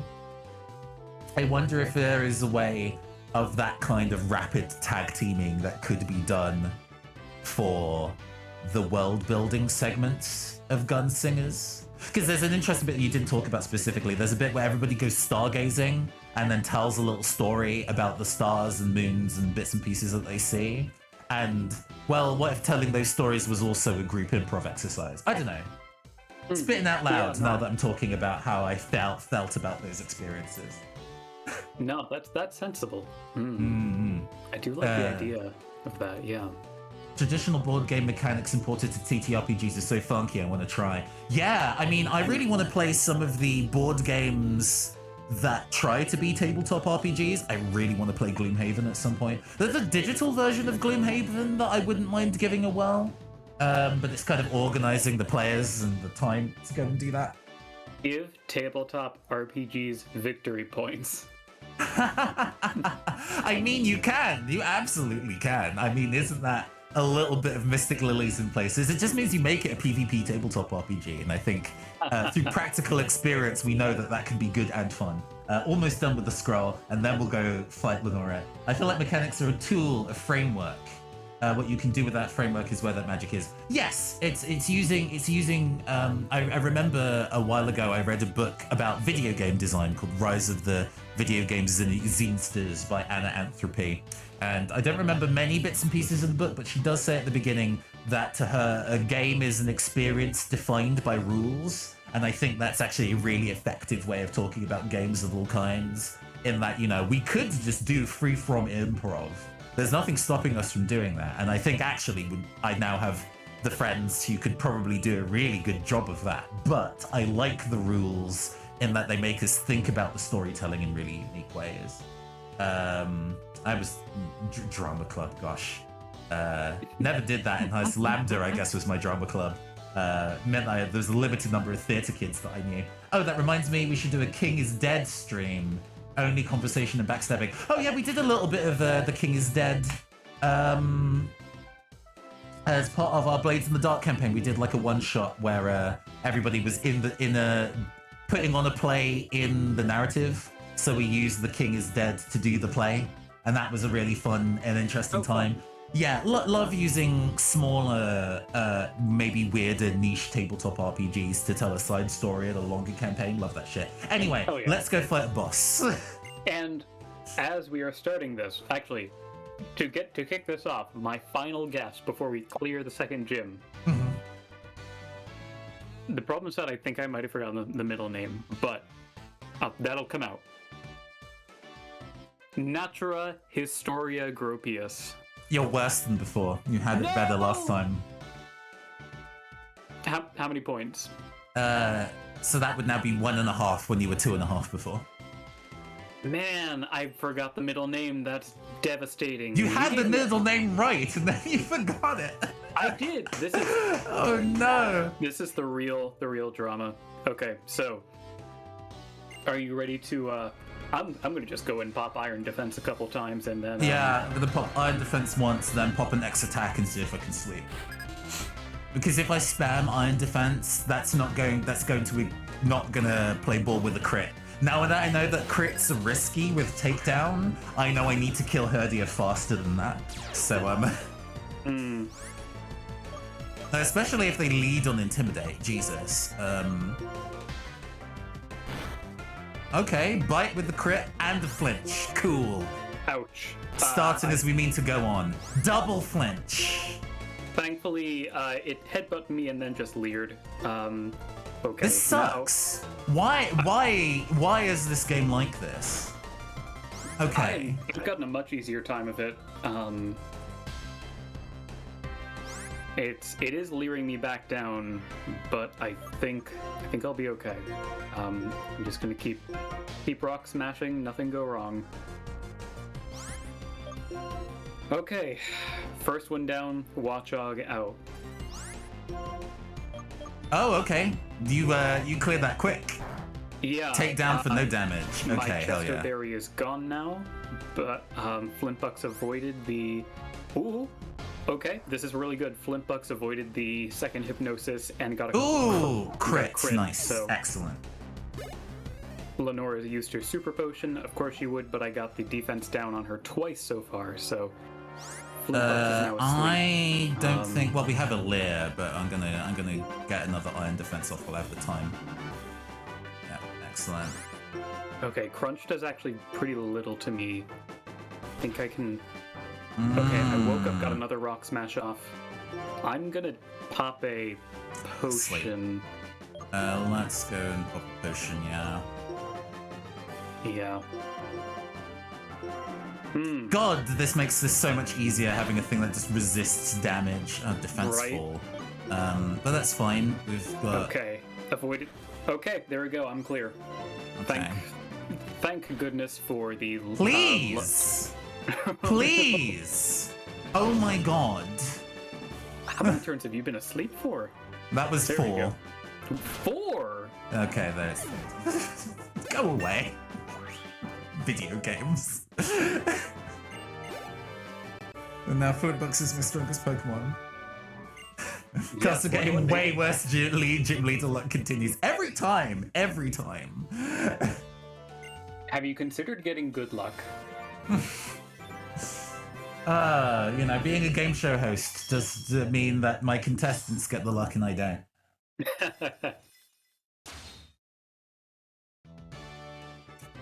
Yeah, we both get to live. No deaths, no calamity. And retaliate. And retaliate. And how?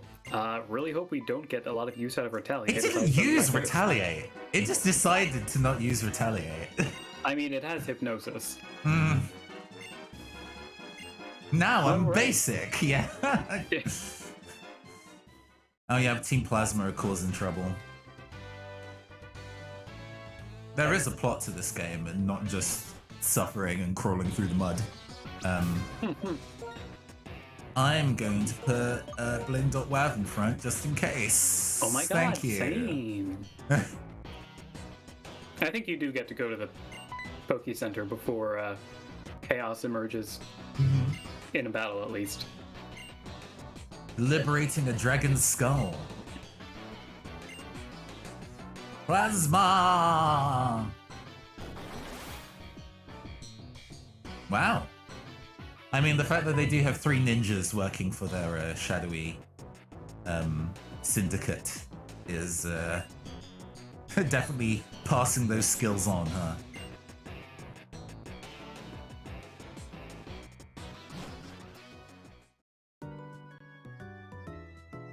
Man, of all things, where did they go?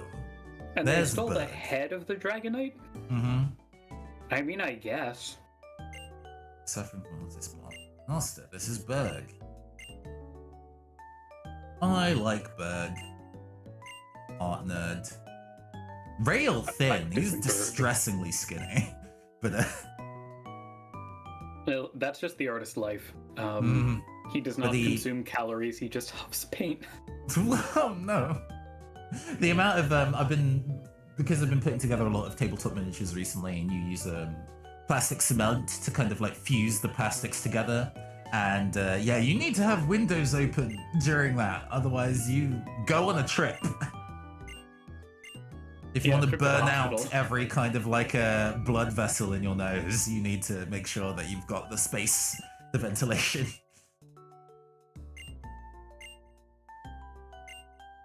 Search Pinwheel Forest. But no, I think that Bird would have a pretty interesting YouTube account and a surprisingly chill how-to YouTube channel. You think so? Yeah, I think he's the kind of person that would actually kind of not want to keep his artist technique to himself. He seems to be a relatively magnanimous a relatively magnanimous person. Because there's definitely, if he was snootier, I would feel different. But he's pretty warm as a character, I think. Okay, I haven't gotten to know too much of his character. I mostly judge based off of how he looks. Because how he looks, I'm getting like, you know, has 2 Twitters. Actually, no, just 1 Twitter account that he's posting on constantly where it is 2 modes. It's either like trying to market, I guess, like the woo-woo equivalent of Brain Force Plus, and it's made out of like cricket torsos, or it is just being incessantly horny. I mean, I can see the horny posting. I don't know about Brain Force. That feels. I mean, Clay is in this game. Remember the billionaire fracker. I'm thinking more like Gwyneth Paltrow goo kind of thing. Yeah. Excuse me. Please do not sue. I do. I understand where you're coming from now. How is Big Cutie the lowest level person on my team now? You're supposed to be my tank. We have 2 tanks and a samurai. This is what a family can be. Big Cutie has become the little cutie. Yeah, I mean, enemies in the forest are around level 15, so we'll be on curve to. Yeah, let me take a peek at that. Let's see, looking for inner area. Okay, yeah, between 14 and 17. And this is where we get to see all the cool grass types that we can't catch now. I mean, I gotta desperately catch one, otherwise we're in trouble for type diversity. This is technically considered the same area as the outside of... Oh, even though it's a different room. Because you go through a door. I would have considered that a different area. Do we want to consider this a separate area? I mean, yeah, I would. The spawn set is entirely different too, so I think that counts. Okay. That is okay with me. I will then adjust my what I have out. So we've got 15% chance for Pidove, 35% chance for a Sawaddle, 15 for a Venipede, and depending on a version, 35% chance for a Cottony or Petalil. Scolopede's pretty good, so yeah, I do remember it's at least got a cool design. I can't remember whether Venoshock was something that was available in black and white or just in black and white too, but poisoning an enemy and then being able to put on really big damage afterwards is beneficial to the game plan. These twins are called May and Mayo. What parent named these their things have Mayo? A grass attack, huh? They're grass bug, yeah. Yeah. Well, we'll be doing our best. I've got fire.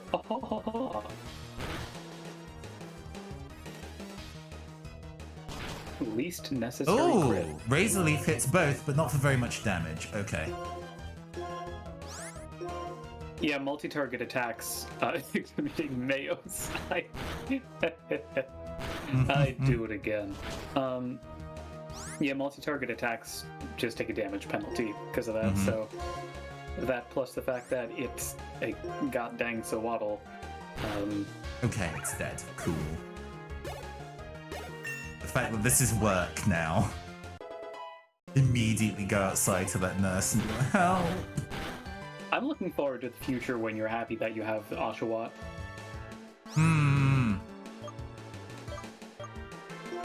I mean, once the damage output is just so disgustingly high, which is gonna happen, but Oh yeah, like, let me be clear, that's in no way a slam, because I think you have a good reason to not be happy that you have an Oshawott right now. Okay, then Team Plasma has a Sandile, so you'll want to have a nicely prepared bling. We got this now. Cool. Ugh. Dang, big. Okay, no, Big Cutie doing work. He hasn't fallen off yet. Fury Cutter. Huh. Oh jeez. Fury Cutter is such a meme move. Yeah, but if this is a war of attrition and I'm not getting stab out of tackle, then I might actually. Oh yeah, for sure. If you've got tackle, you might as well. Now you have a little bit of coverage against grass and psychic. Actually, a psychic coverage would be really nice because high physical attack, a lot of psychic enemies don't have good physical defense. Alright, please. Scolipede is scary.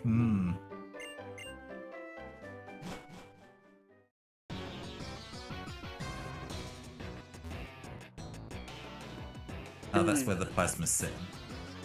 What about you? Yeah. Just fighting everybody else except the people that stole the skull. Oh, speaking of a psychic type.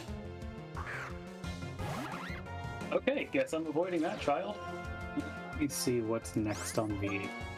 Who's next on the menu? Ooh, Purloin. Yeah, I'd love to beat the hell out of a cat. Ooh, that first Fury Cutter already hit pretty good. No, it's fine. It's a very incompetent cat. It has moonlight.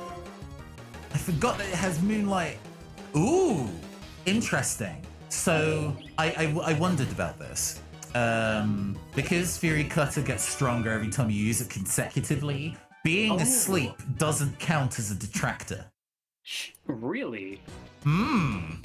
I gotta look that up, because that's Big Because that was a one-shot when That it was did not a one-shot shocking last amount time. of damage, yeah. Hey, bees, good evening. We are Nuzlocking and trying not to perish. We just beat the second gym. We did it. We popped off less than I was expecting, actually. We were just kind of like good. I mean, it was, we got the rock and roller. We were in a very safe space. If Fury Cutter misses, the user is switched out, or the player uses an item, the power will reset to normal. I'm not seeing anything about... Okay. So it has to be switch out for it to... Oof. How have you been, bees? What you been up to?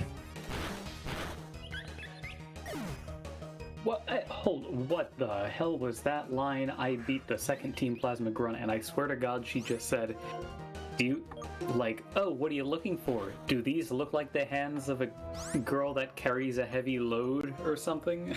I mean, they mean the skull. But, yeah,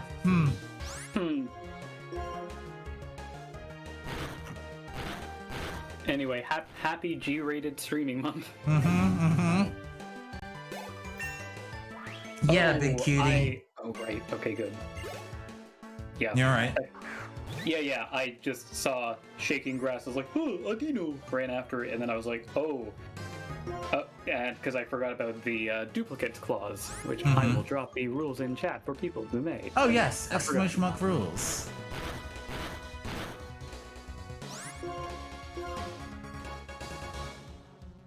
Having a tanky Pokemon with Attract, actually very good. Did I mention the Love Ball glitch from Gen 2? No. Tell me more. Oh man, earlier I was complaining about how Attract only works on Different opposite genders Pokemon. in Pokemon. Well, Gen 2 had a lot of special Pokeballs that you could get that had all kinds of funky requirements, and they were all horribly programmed. I think 3 or 4 of them were buggy. Side note, there was the Moon Ball, which was supposed to make catching Pokemon that evolved with a Moonstone really easy, which, first off, weird idea because that's like, what, 4 Pokemon? But anyway. The problem is that in the programming for it, where it would look up, does this Pokemon evolve with Moonstone? They got the item index wrong, so it was, does this Pokemon evolve with a Burn Heal? Nothing evolves with a Burn Heal, so no. The Moon Ball was basically useless. However, the Love Ball, the idea was that if the Pokemon you have out is the same species as what you want to catch, and it is and they're of the opposite genders, then it'll make catching it a lot easier. Which, again, really weirdly specific, but sure, I guess.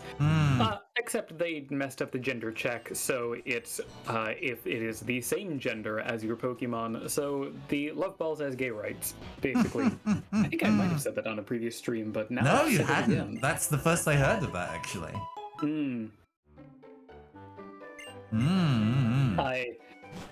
Apparently, I have a tendency to info dump about bad Pokemon programming in other places, too. I mean, it's interesting facts. Alright, let's see if I can get a Venipede. Love his Love Ball. God damn it, Sam. Venipede, Cottony, okay. Well, it's a grass type at least. I mean, coverage is coverage is coverage. We'll take that.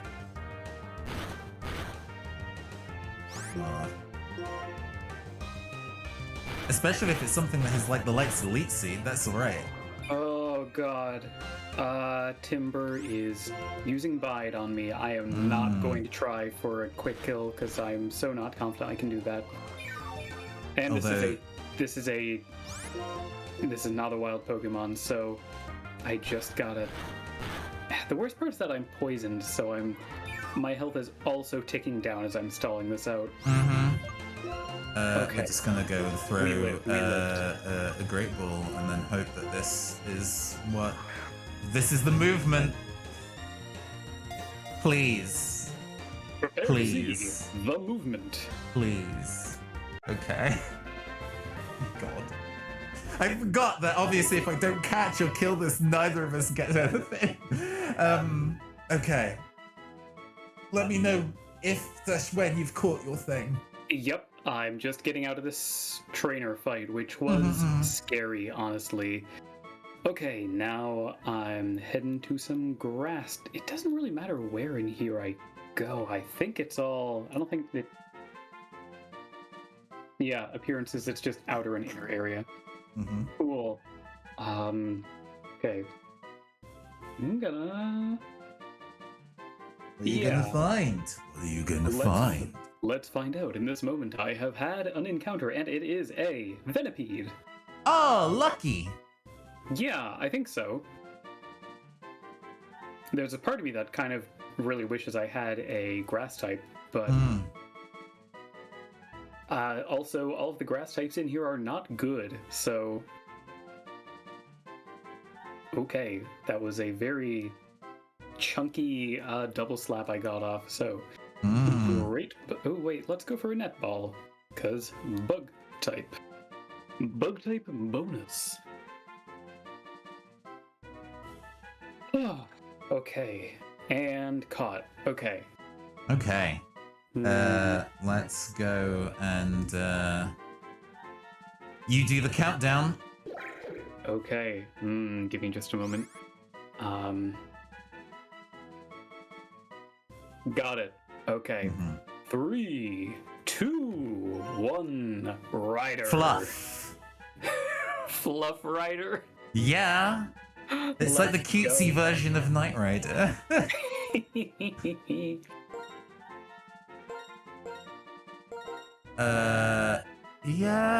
Yeah, we're fine. Yeah, we're camel casing this. Excellent. Fluff Rider is our new level 16 and therefore very squishy friend. Mine is 15. Okay, let's take a look at you, Fluff Rider. You are docile, which means neutral stats, and you have poison point. Contact with Pokemon may poison the attacker. That's good. It is. It does necessitate the Venipede to take contact, which is not the best, but still, it's better than, I don't know, half the abilities that you're getting or something, so... Yeah, Pokelink for me is like entirely frozen. The read is still working. The readout is still working. Yeah. Why is technology bad today? Gosh. But I can just check my stats actually in the game. It's fine. Let's see. Any notable... Bashful. Meaning it's neutral-natured. Mega Drain and Leech Seed's pretty solid. I'm a fan of that. With Stun Spore? Okay. Especially since I no longer have a Blitzel. Fluff Rider's 2 damaging moves are Pursuit, which is 40 damage, and Poison Sting, which is... Hey, Caster, do you remember how much damage Poison Sting does? Like 20? Oh, if only it did 20. 15? It does 15. Okay. It's fine. I'm gonna go beat up that Munna and puncture it for XP, because I do have Pursuit. I am going to grind on the these outdoor Pokemon that are slightly lower level to get Fluff Rider up a little bit before I resume journeying. Good thinking. Fluff... Oh, actually, both of our Fluff Riders are going to be pretty fast, because Cottony turns into... what is it? Whimsicott, which is like a notoriously fast Pokemon. Yeah. Fast and like tanky, I think. No! Oh no! What? Unfortunately, they never lived to discover that. As No! Fluff Rider just got taken from, like, what, 30 HP to 0 HP by a single Psybeam? It might have been Psy Yeah, Wave. no, that'd do it. Good lord. And That'd do it. Cruelty. Cruelty and tragedy. Yeah, they're Fluff Road. Well, I guess we don't need to kind of wonder whether getting a new Pokemon inside the forest counts, huh? I was just thinking that, yeah, and we don't need to worry about grinding anything back up. Alright. Big Cutie got drowsy, did it? Aw, I am going to destroy this terrible pig. Just go put Fluff Rider away. Yeah, no, it is a poison type. Stop using shoot. Moonlight, please. Jesus. I guess I'll Rock Blast it and hope it dies.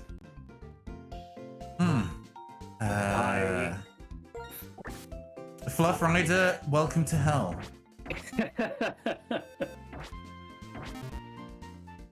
Oh god, now my layout is broken and I have 2 Bling.wefs. Pokelink, please. Okay, Big Cutie is shaking off the Psybeams pretty handily, and really given what for with the double slap. So I think, yeah, okay, Trash taken out. Embitterment lodged Maximum. in my heart. Yes. Alright, let's actually go progress with the plot line or whatever. Yeah, no, hey, this is big energy time. We're getting all of the story content you wanted, where we go and we beat up a bunch of Team Plasma goons. Yeah. About the story, right? That's the part of the story that's good. More so, I mean, we did realize in previous runs that when we got down to low numbers of Pokemon, it meant that the amount of EXP they were getting was much better. Especially if this person's going to come at me with a Purloin, like, get out of here, you're fine. Yeah, no, that's it's an easy get out. And I'm not talking about the one by Jordan Peele. Anyway, You're just going to En's mansion for the summer holidays, but his dad seems surprisingly strained. Oh right, I get two more chances at life, love, and happiness. Really, I gotta remember what the middle name was. Get out of here, Swaddle, you're not wanted. So, like, it wasn't Historia. No. I feel like you told me it began with an H before. Yes, I did, and you got it right, and then you forgot again. Harmonia! Oh, man, Historia. What do I think of Radiant Historia? Is that a thing? That is a video game. Oh, a big root! That would have been amazing on my Whimsicott if I had one! If I had... Here's where I'd put it on my Whimsicott. If I had one! We do know that the ghost of Big Cutie's ancestor is living on in... has come to lend Big Cutie emotional support, yeah. It's just a fun...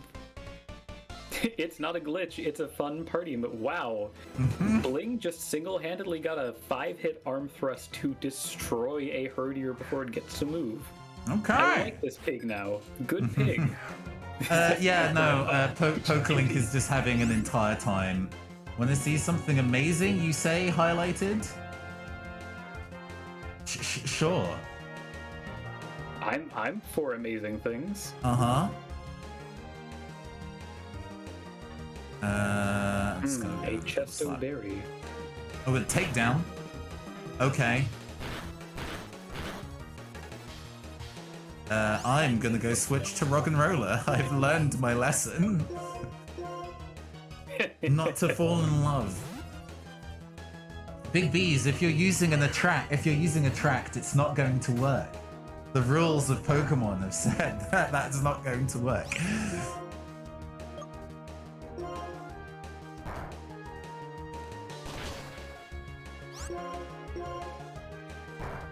big bees just opening up their window, reaching back, and throwing a love ball all the way break into your apartment. Across the Atlantic. ICBM intercontinental ball of men. Hey, Chesterberry. Thanks. Thank you. Oh boy, what is this? Ah, man, where'd you get that big root anyway? South of the plasma grunt with the purloin. Oh, interesting. Maybe I already picked that up and didn't notice. I'm awaiting what this is gonna be, Bees. You've sold it.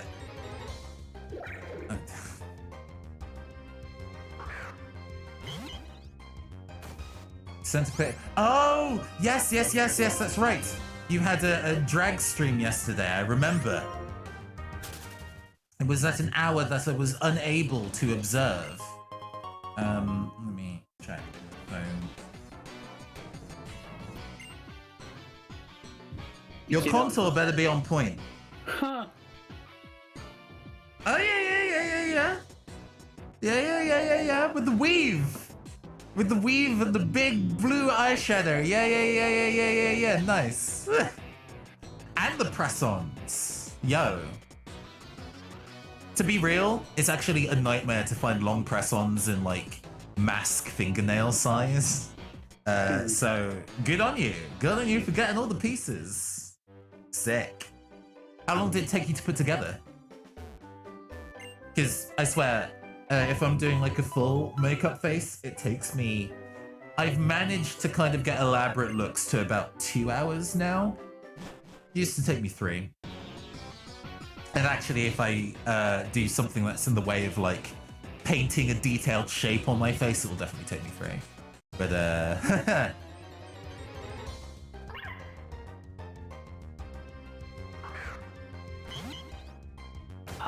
I am digging in deep into the forest here, and gotta say, turns out firefighting is a good combo. Actually, who knew? Also having big stats because I evolved once. Also good. Who knew?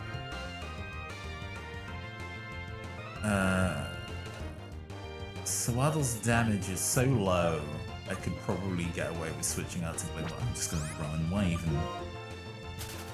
even? The bug gym is actually going to be really annoying if I don't have something that can kill grass and bugs easily.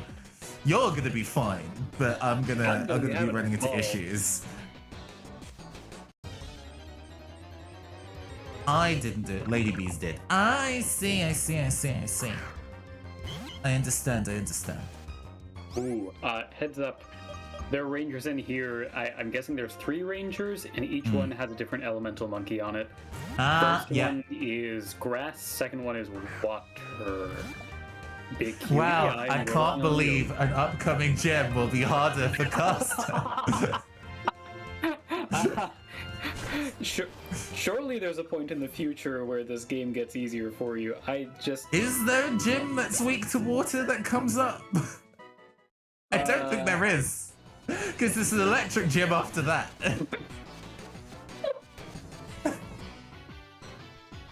I just get to suffer. Oh, Clay, like if we're strong enough to survive half the game, then we're schmoovin'. But this Panpour is scaring me with the quantity of its water guns. Thankfully, I have a billion super potions, so we're good. Yeah. So maybe one of the Elite Four. Oh yeah, the Clay, the ground gym leader is going to be ground gym leader, and the ghost one has the chandelier. Everything in this area is so annoying to kill. Go away. The fact that I might actually switch out double slap for retaliate at some point. That might be the move. That's sensible, yeah. That might be the move. Because at this point, low rolls on double slap are now dangerously unreliable. Totally, yeah. No, I think that's That's valid. PP 70, but 5 PP. You know what? I like those odds. Ooh, okay. Another Team Plasma fight. Let's see what's coming up. Just laughing, rereading Sam's comment. It is a hat rat. Okay. I had no reason to feel tense. It is level 16. Because, like, what? I need to leave every so often to go heal? That's what I'm having to do anyway to not die, so...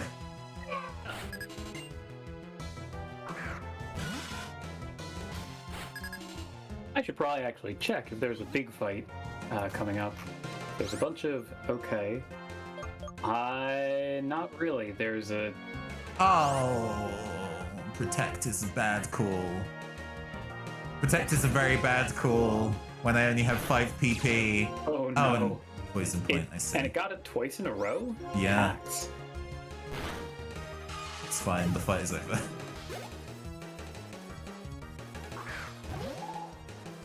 And then I switch out. Are you grinding or are you making progress? This is a trainer. Oh, okay, good. Oh yeah, this timber was trouble for me at least. But that's I just have very little to do against a timber. I guess I'm just gonna spam Razor Shell till it dies. Okay, fine. Yeah, go for it. Razor Shell good. Wow, Razor Shell good. Holy. I have Mystic Water on, so.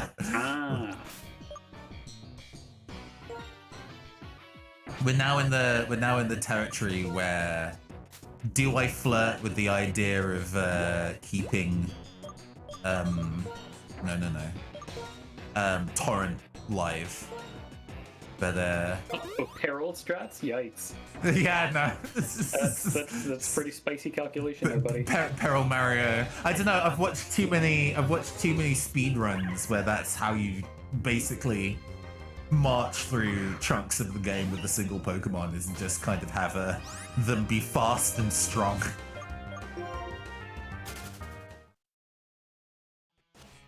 I mean, it's one thing for I guess having a speedy glass cannon. Feels like another thing to have a speedy glass cannon that is like so far where it's like I'm going to deliberately keep you at a third of your HP. Mm-hmm.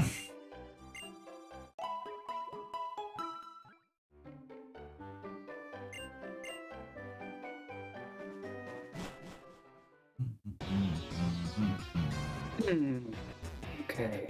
Yeah, man, this is a very interesting core trio we have here. I feel like starter, of course, Roggenrola makes sense. Audino, I feel like not everybody's common pick. Yeah. No. This. Hey, tip for when you fight the third elemental monkey, it's going to use Incinerate.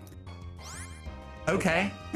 Which means don't hold a berry. Oh, hold berry. Right, yes. Because there goes my Chesto berry. And I am crying. I guess berries are actually really hard to come by under current circumstances, huh? Yeah. What is even up here? Okay, I think I'm in the final plasma fight here. Also, up there, you're basically going on the route that leads to the plasma stuff, so you're going the right way. I can go back and fight the other trainers later. The plasma people aren't that difficult. Oh, an antidote. Well, I suppose that replaces the one that I had to use earlier. Ah!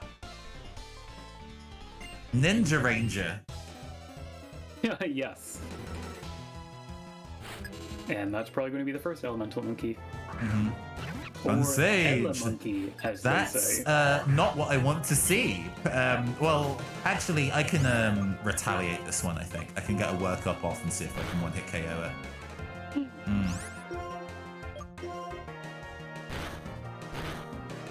it. Not quite. Die, I feel like I please. should be feeling guilt for how easily I'm sweeping through this entire forest, but... it has to be easy for one of us. It's just kind of funny to me. We can't both be finding this hard. Fine, take your stupid skull, the grunt says. Team Skull in the background. What? Darker Just handing me a book on phrenology. You can tell by the width of this Dragonite's cranium that it is inferior, and Dragonair is a better Pokemon. Yeah, but you can tell by the width of this Dragonite skull that its IVs were bad. Please. And you can tell by the number of rings it has inside of it how good its EVs were. It has to be easy for one of us as cast a single tear rolling down their face.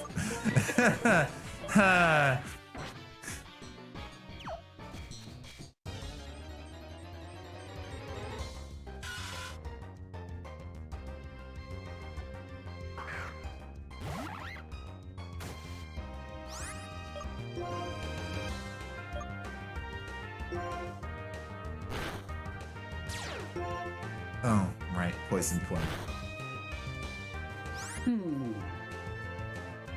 Poison point is actually a problem. I'm gonna have to not fight Venipedes unless I'm forced to.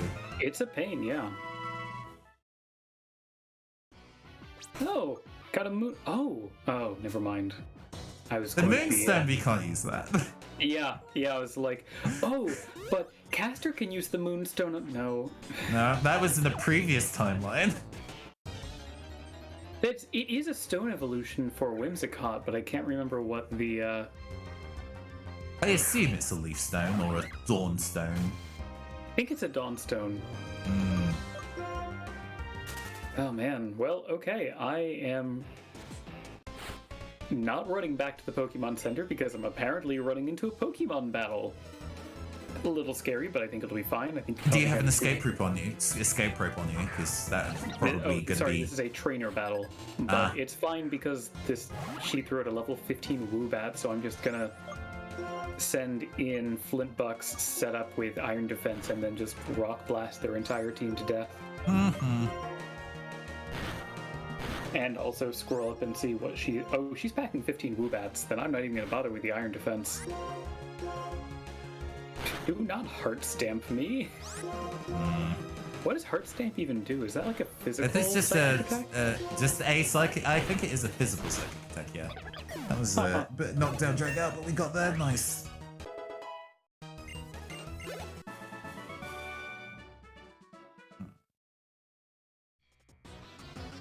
Yeah, I can use the Moonstone on the Pokemon I catch with my Moonball. I'm just gonna leave. Just gonna leave. Oh, I can't use it here. This doesn't count as a dungeon that I can escape from. Fun. Huh. The more you know. I hope you get to learn a good thing in the future. You know, I am going to use a repel though. This is silly. I just can't. All these Whimsicots that I can't fight sensibly, I'm like, What levels are you at? I'm at 22, 18, 22. 21, 19, 21. Oh, okay, cool. Let's see. I'm gonna go see how bad an idea it is to check out what's in the dark grass.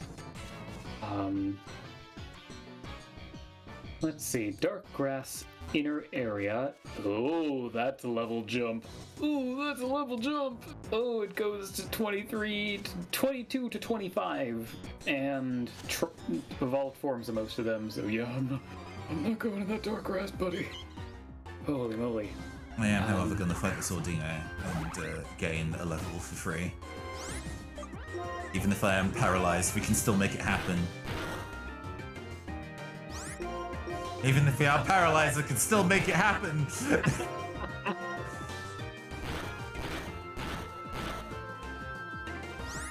You might be really beat up, but Aldinos just tend to be very pathetic, so no shade, big cutie, no shade. You're one of Okay. Yeah. Didn't even give me an entire level. What is this? My brother used to do my nails for me back in high school. When he went to college, he went for a fashion business degree. He used to make extra money dressing his friends that did drag for shows. That makes sense.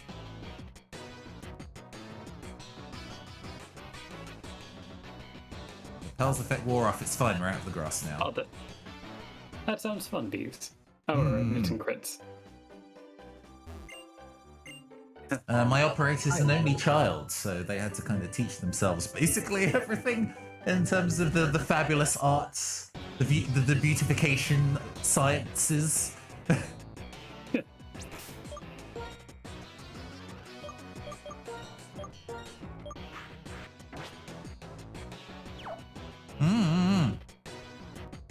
Yeah. Photocyanides. Don't really understand, but it's the reason that forests make you feel good is phytoncides. Okay. Yeah, there's some science facts. Oh. The presence of fierce Pokemon. Oh, in the dark grass. Right, I see. Don't go in the dark grass. He doesn't even let you go. That's good. Yeah.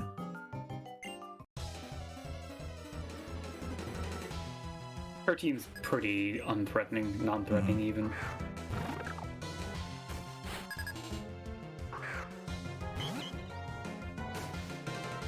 Okay, chat, here's a question for you. If you had to eat a Pokemon, what Pokemon would you eat? You get to prepare it how you want, but not, you still gotta eat the whole thing. Ooh.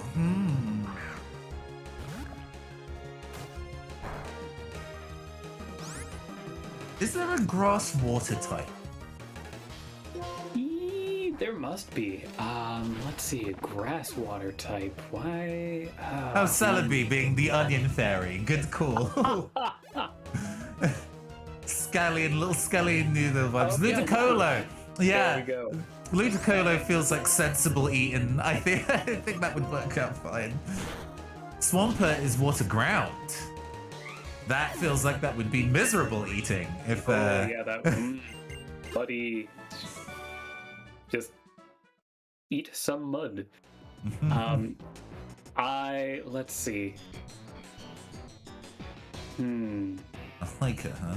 I wonder if there'd be a way to like flavor a Swablu's wings so it'd be like cotton candy. I don't know, have you ever put like cotton wool in your mouth before? Because I don't think I have. It's neither a flavor or sensory experience that you would want to enjoy, and I just picture that as being cotton wool rather than cotton candy and swabbling. Yeah. Also, the guy at the end of the bridge, there's one of those little transition tunnels. Talk to the hiker in there, and he'll give you a quick claw. Oh. Milk tank burgers are probably pretty good. I mean, yeah, they literally farm milk tank for burgers.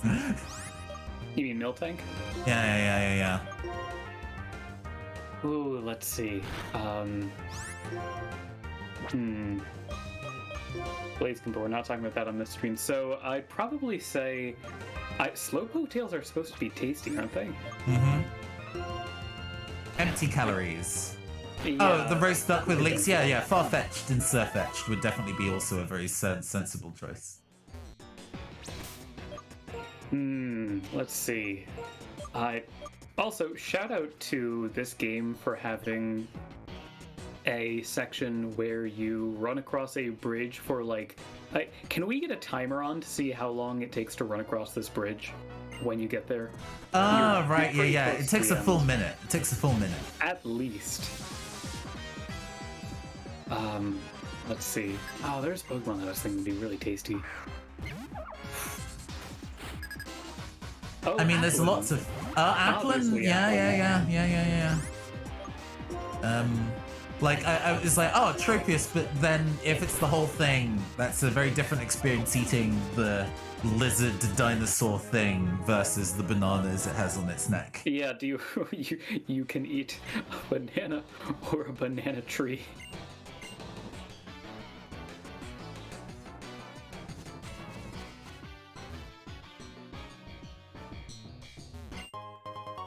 Paralyze heal.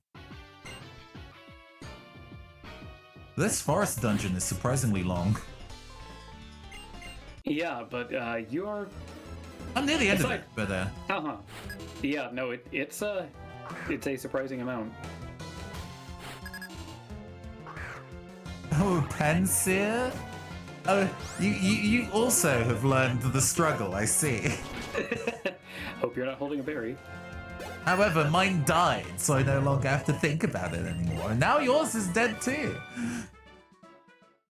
I just like the fact that, you know, between the three rangers, they were like, okay, so one of us is going to have to take the Panseer. Oh,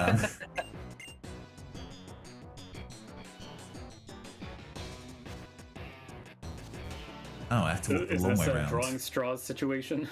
Or, like, did the person who got the Panseer also just, like, get 500 Poke from the other people?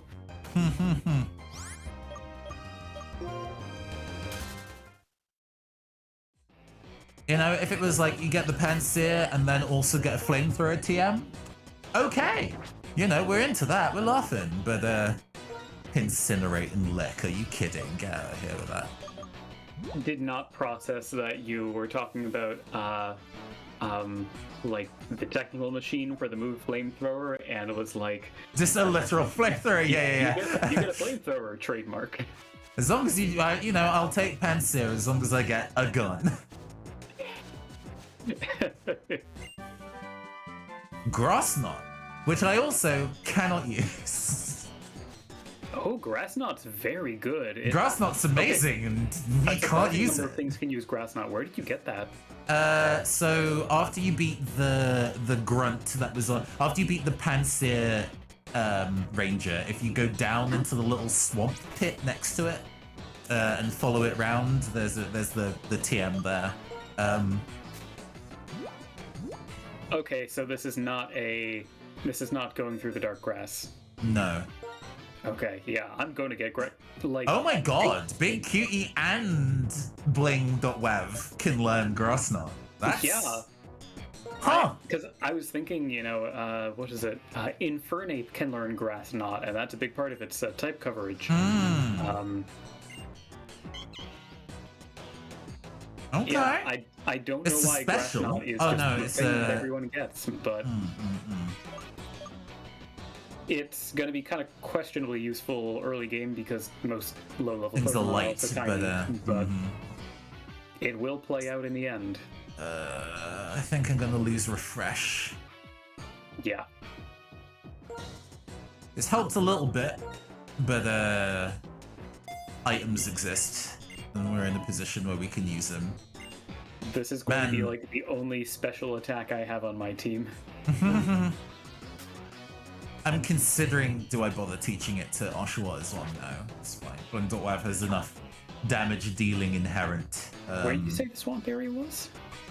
So, this dude with the Panseer. Yes. Oh, okay, it's back there. Got it. And there's a little kind of like steps down, and the color of the ground makes me think of marsh. It's not like literally.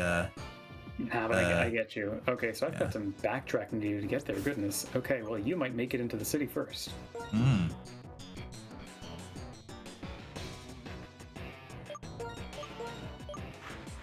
You know, we're getting near the stream end point, but I think what could be fun. I think once we get to Castelia City, we'll call it there. Okay, yeah. I wasn't sure if you wanted to, because I think there's grass at the north of Castelia City. If you wanted to. Yeah, I think obtaining new Pokemon will be our first port of call. Yeah, sensible. Okay, well, time for me to blitz through this. All right, grass knot. Oh, fucking bide. Okay. Well, we're now immediately switching into Flintbugs.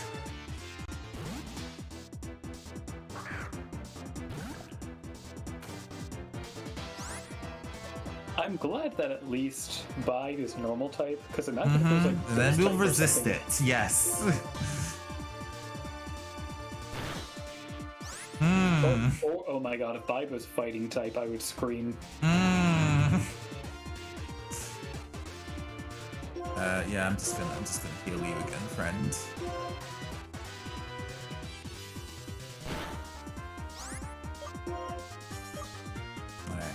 I gotta say, I appreciate the Venipede evolutionary line. Just having motorcycle bugs. Cool. Gotta love the bug wheel. And with that, I switch out to blink.wav. Because ground types are super effective against rock, and I want none of that noise. Torment, fine. Bye.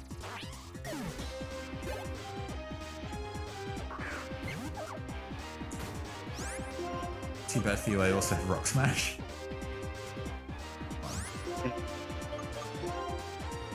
Hey Caster, what do you think we should ask chat? Oh gosh, chat. So there's a handful of people in chat who have tabletop RPG experience. There are still some one-shots in the bag that I'm preparing to do. But hey, what are some systems that you think would be an interesting one-shot? You know, we've got some irons in the fire. I haven't started casting for them yet. There's one that I specifically want to rope Rafi in to do DJing for, which will be fun. Oh. Yeah. I'm sure you're wondering why I've gathered you all here this evening, which is like a House on Haunted Hill style. Yes. Yeah. I am happy to serve the Victorian spooky mansion vibes, if that's what we're going for. It's actually an interesting fusion because I wrote a scenario for that game. So we've already run Mystic Lilies on the channel twice, in fact. Once when it was in Kickstarter, and then more recently running the Kairos game, which was my scenario for it. Very fun too. But yeah, I wrote a scenario for, I'm sure you're wondering, that is like set in the 1920s, but like a neon future-y 1920s, where some of the cast might be robots, but they don't know until the game circumstances reveal that they're a robot. Ah, nice. Bonus rules on top of the existing games, but yeah, I'm looking forward to running that. That's gonna be. I need to do some casting for that. Getting some Battlestar Galactica in there, but the good parts and not the bad parts, of which there were. Yeah, it was a contentious TV series, as I understand. That is a sensible understanding, yeah. Waiting in Castelia's gym. Cool. I hope I find a fire type in that time. Otherwise, it's going to be miserable. I do believe I can. No, rock is good against bug. Huh. I mean, they do have grass types all over the place, so that will not save you. But I do know that there's like a Daruma on the route north if we're able to go north. Because there's the desert road between Castella and Nimbasa City. I see, okay. Yeah, we might even have multiple avenues to catch Pokemon. Since I think there is a patch of grass inside the city. But okay. Before I no, actually. Is it this guy who gives you quick call? No. It's in the like intermediary tube area right before the bridge. Ah. Oh right. This one coming up here. Oh, it's at night. Yeah. Him. Working first is essential. That might be a Flintbucks item, actually. Yeah, I put mine on Flintbucks too. Where?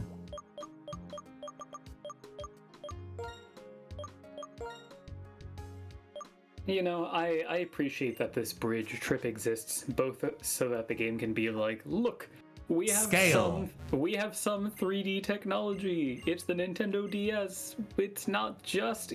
I know we've been keeping it to a very, traditional. It is some interesting scene setting, I guess. And it's also nice because speedrunners and other people who've seen that before can just hold up and just turn their brains off for a little bit. Yeah. Sometimes it's nice to have a moment of calm in between desperately fighting for your life.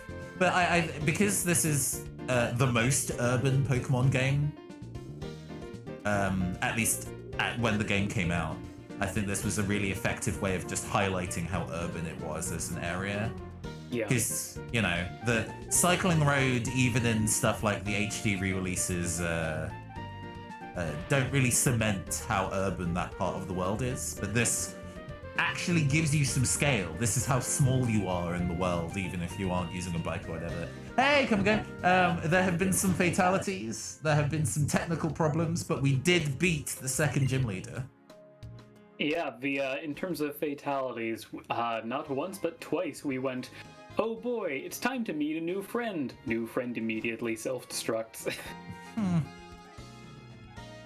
Yeah, because Castellus is really, really good at also really good at giving you scale, because it does a whole bunch of oh, it asks for a stone, huh? Well, it doesn't really matter what stone, because I can't use it. So you can just hang out, friend.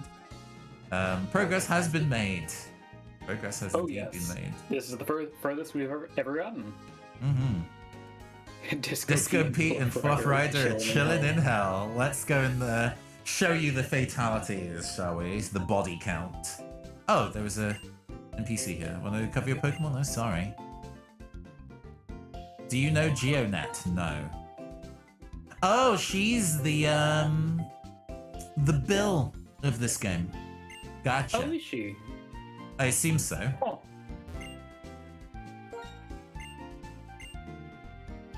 Well, maybe not, but if she's like explaining the internet connectivity thing, maybe.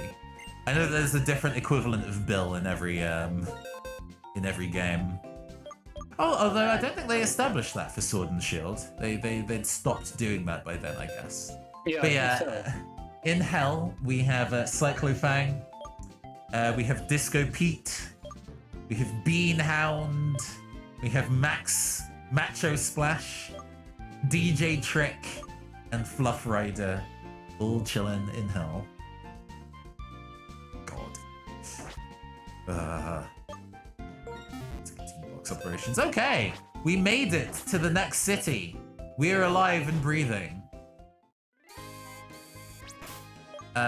One can only hope that this next area is not going to be a another desperate choke point for us. Yeah, I'll have to. Actually, I'm going to look up right now, real quick, what this gym's gonna look like in terms of specifically what level is Ferg rocking with. Okay, 21, 21, and 23. That's not too much higher than what we're currently doing. No, it's actually not. That's considering what a significant jump Lenora was. That is surprisingly not bad. All right. Well, we've decided to keep this one tight for a variety of reasons. I should be making an active effort to rest my voice more, and because I'm now doing more stuff specifically at real-world work outside of my home, being able to balance my energy levels has also become more of a thing. So we're just gonna pass it over. We're gonna pass it over to Captain Hurricane, fellow British VTuber, playing Star Wars X-Wing at the moment. They weren't able to yesterday because they had a whole bunch of other bits and pieces going on. So please do show up, give your support, give your love, scream and yell, give them a follow. Oh, it was also their birthday last Sunday. So please do wish them a happy birthday. Happy belated birthday. Happy belated birthday. Yeah. All right. Raid's happening. I have been your androgynous android game show host from the future, Caster. Who have you been? I have been your agender avian game co-host, Raffi the Owl. And this has been the Neoncaster Twitch channel. We'll see y'all on Saturday at 6 p.m. GMT, 1 p.m. Eastern for Agents of Hue, run entirely with VTubers. It's going to be absolutely wild. Exciting. We'll see you all next time. Goodbye. Goodbye.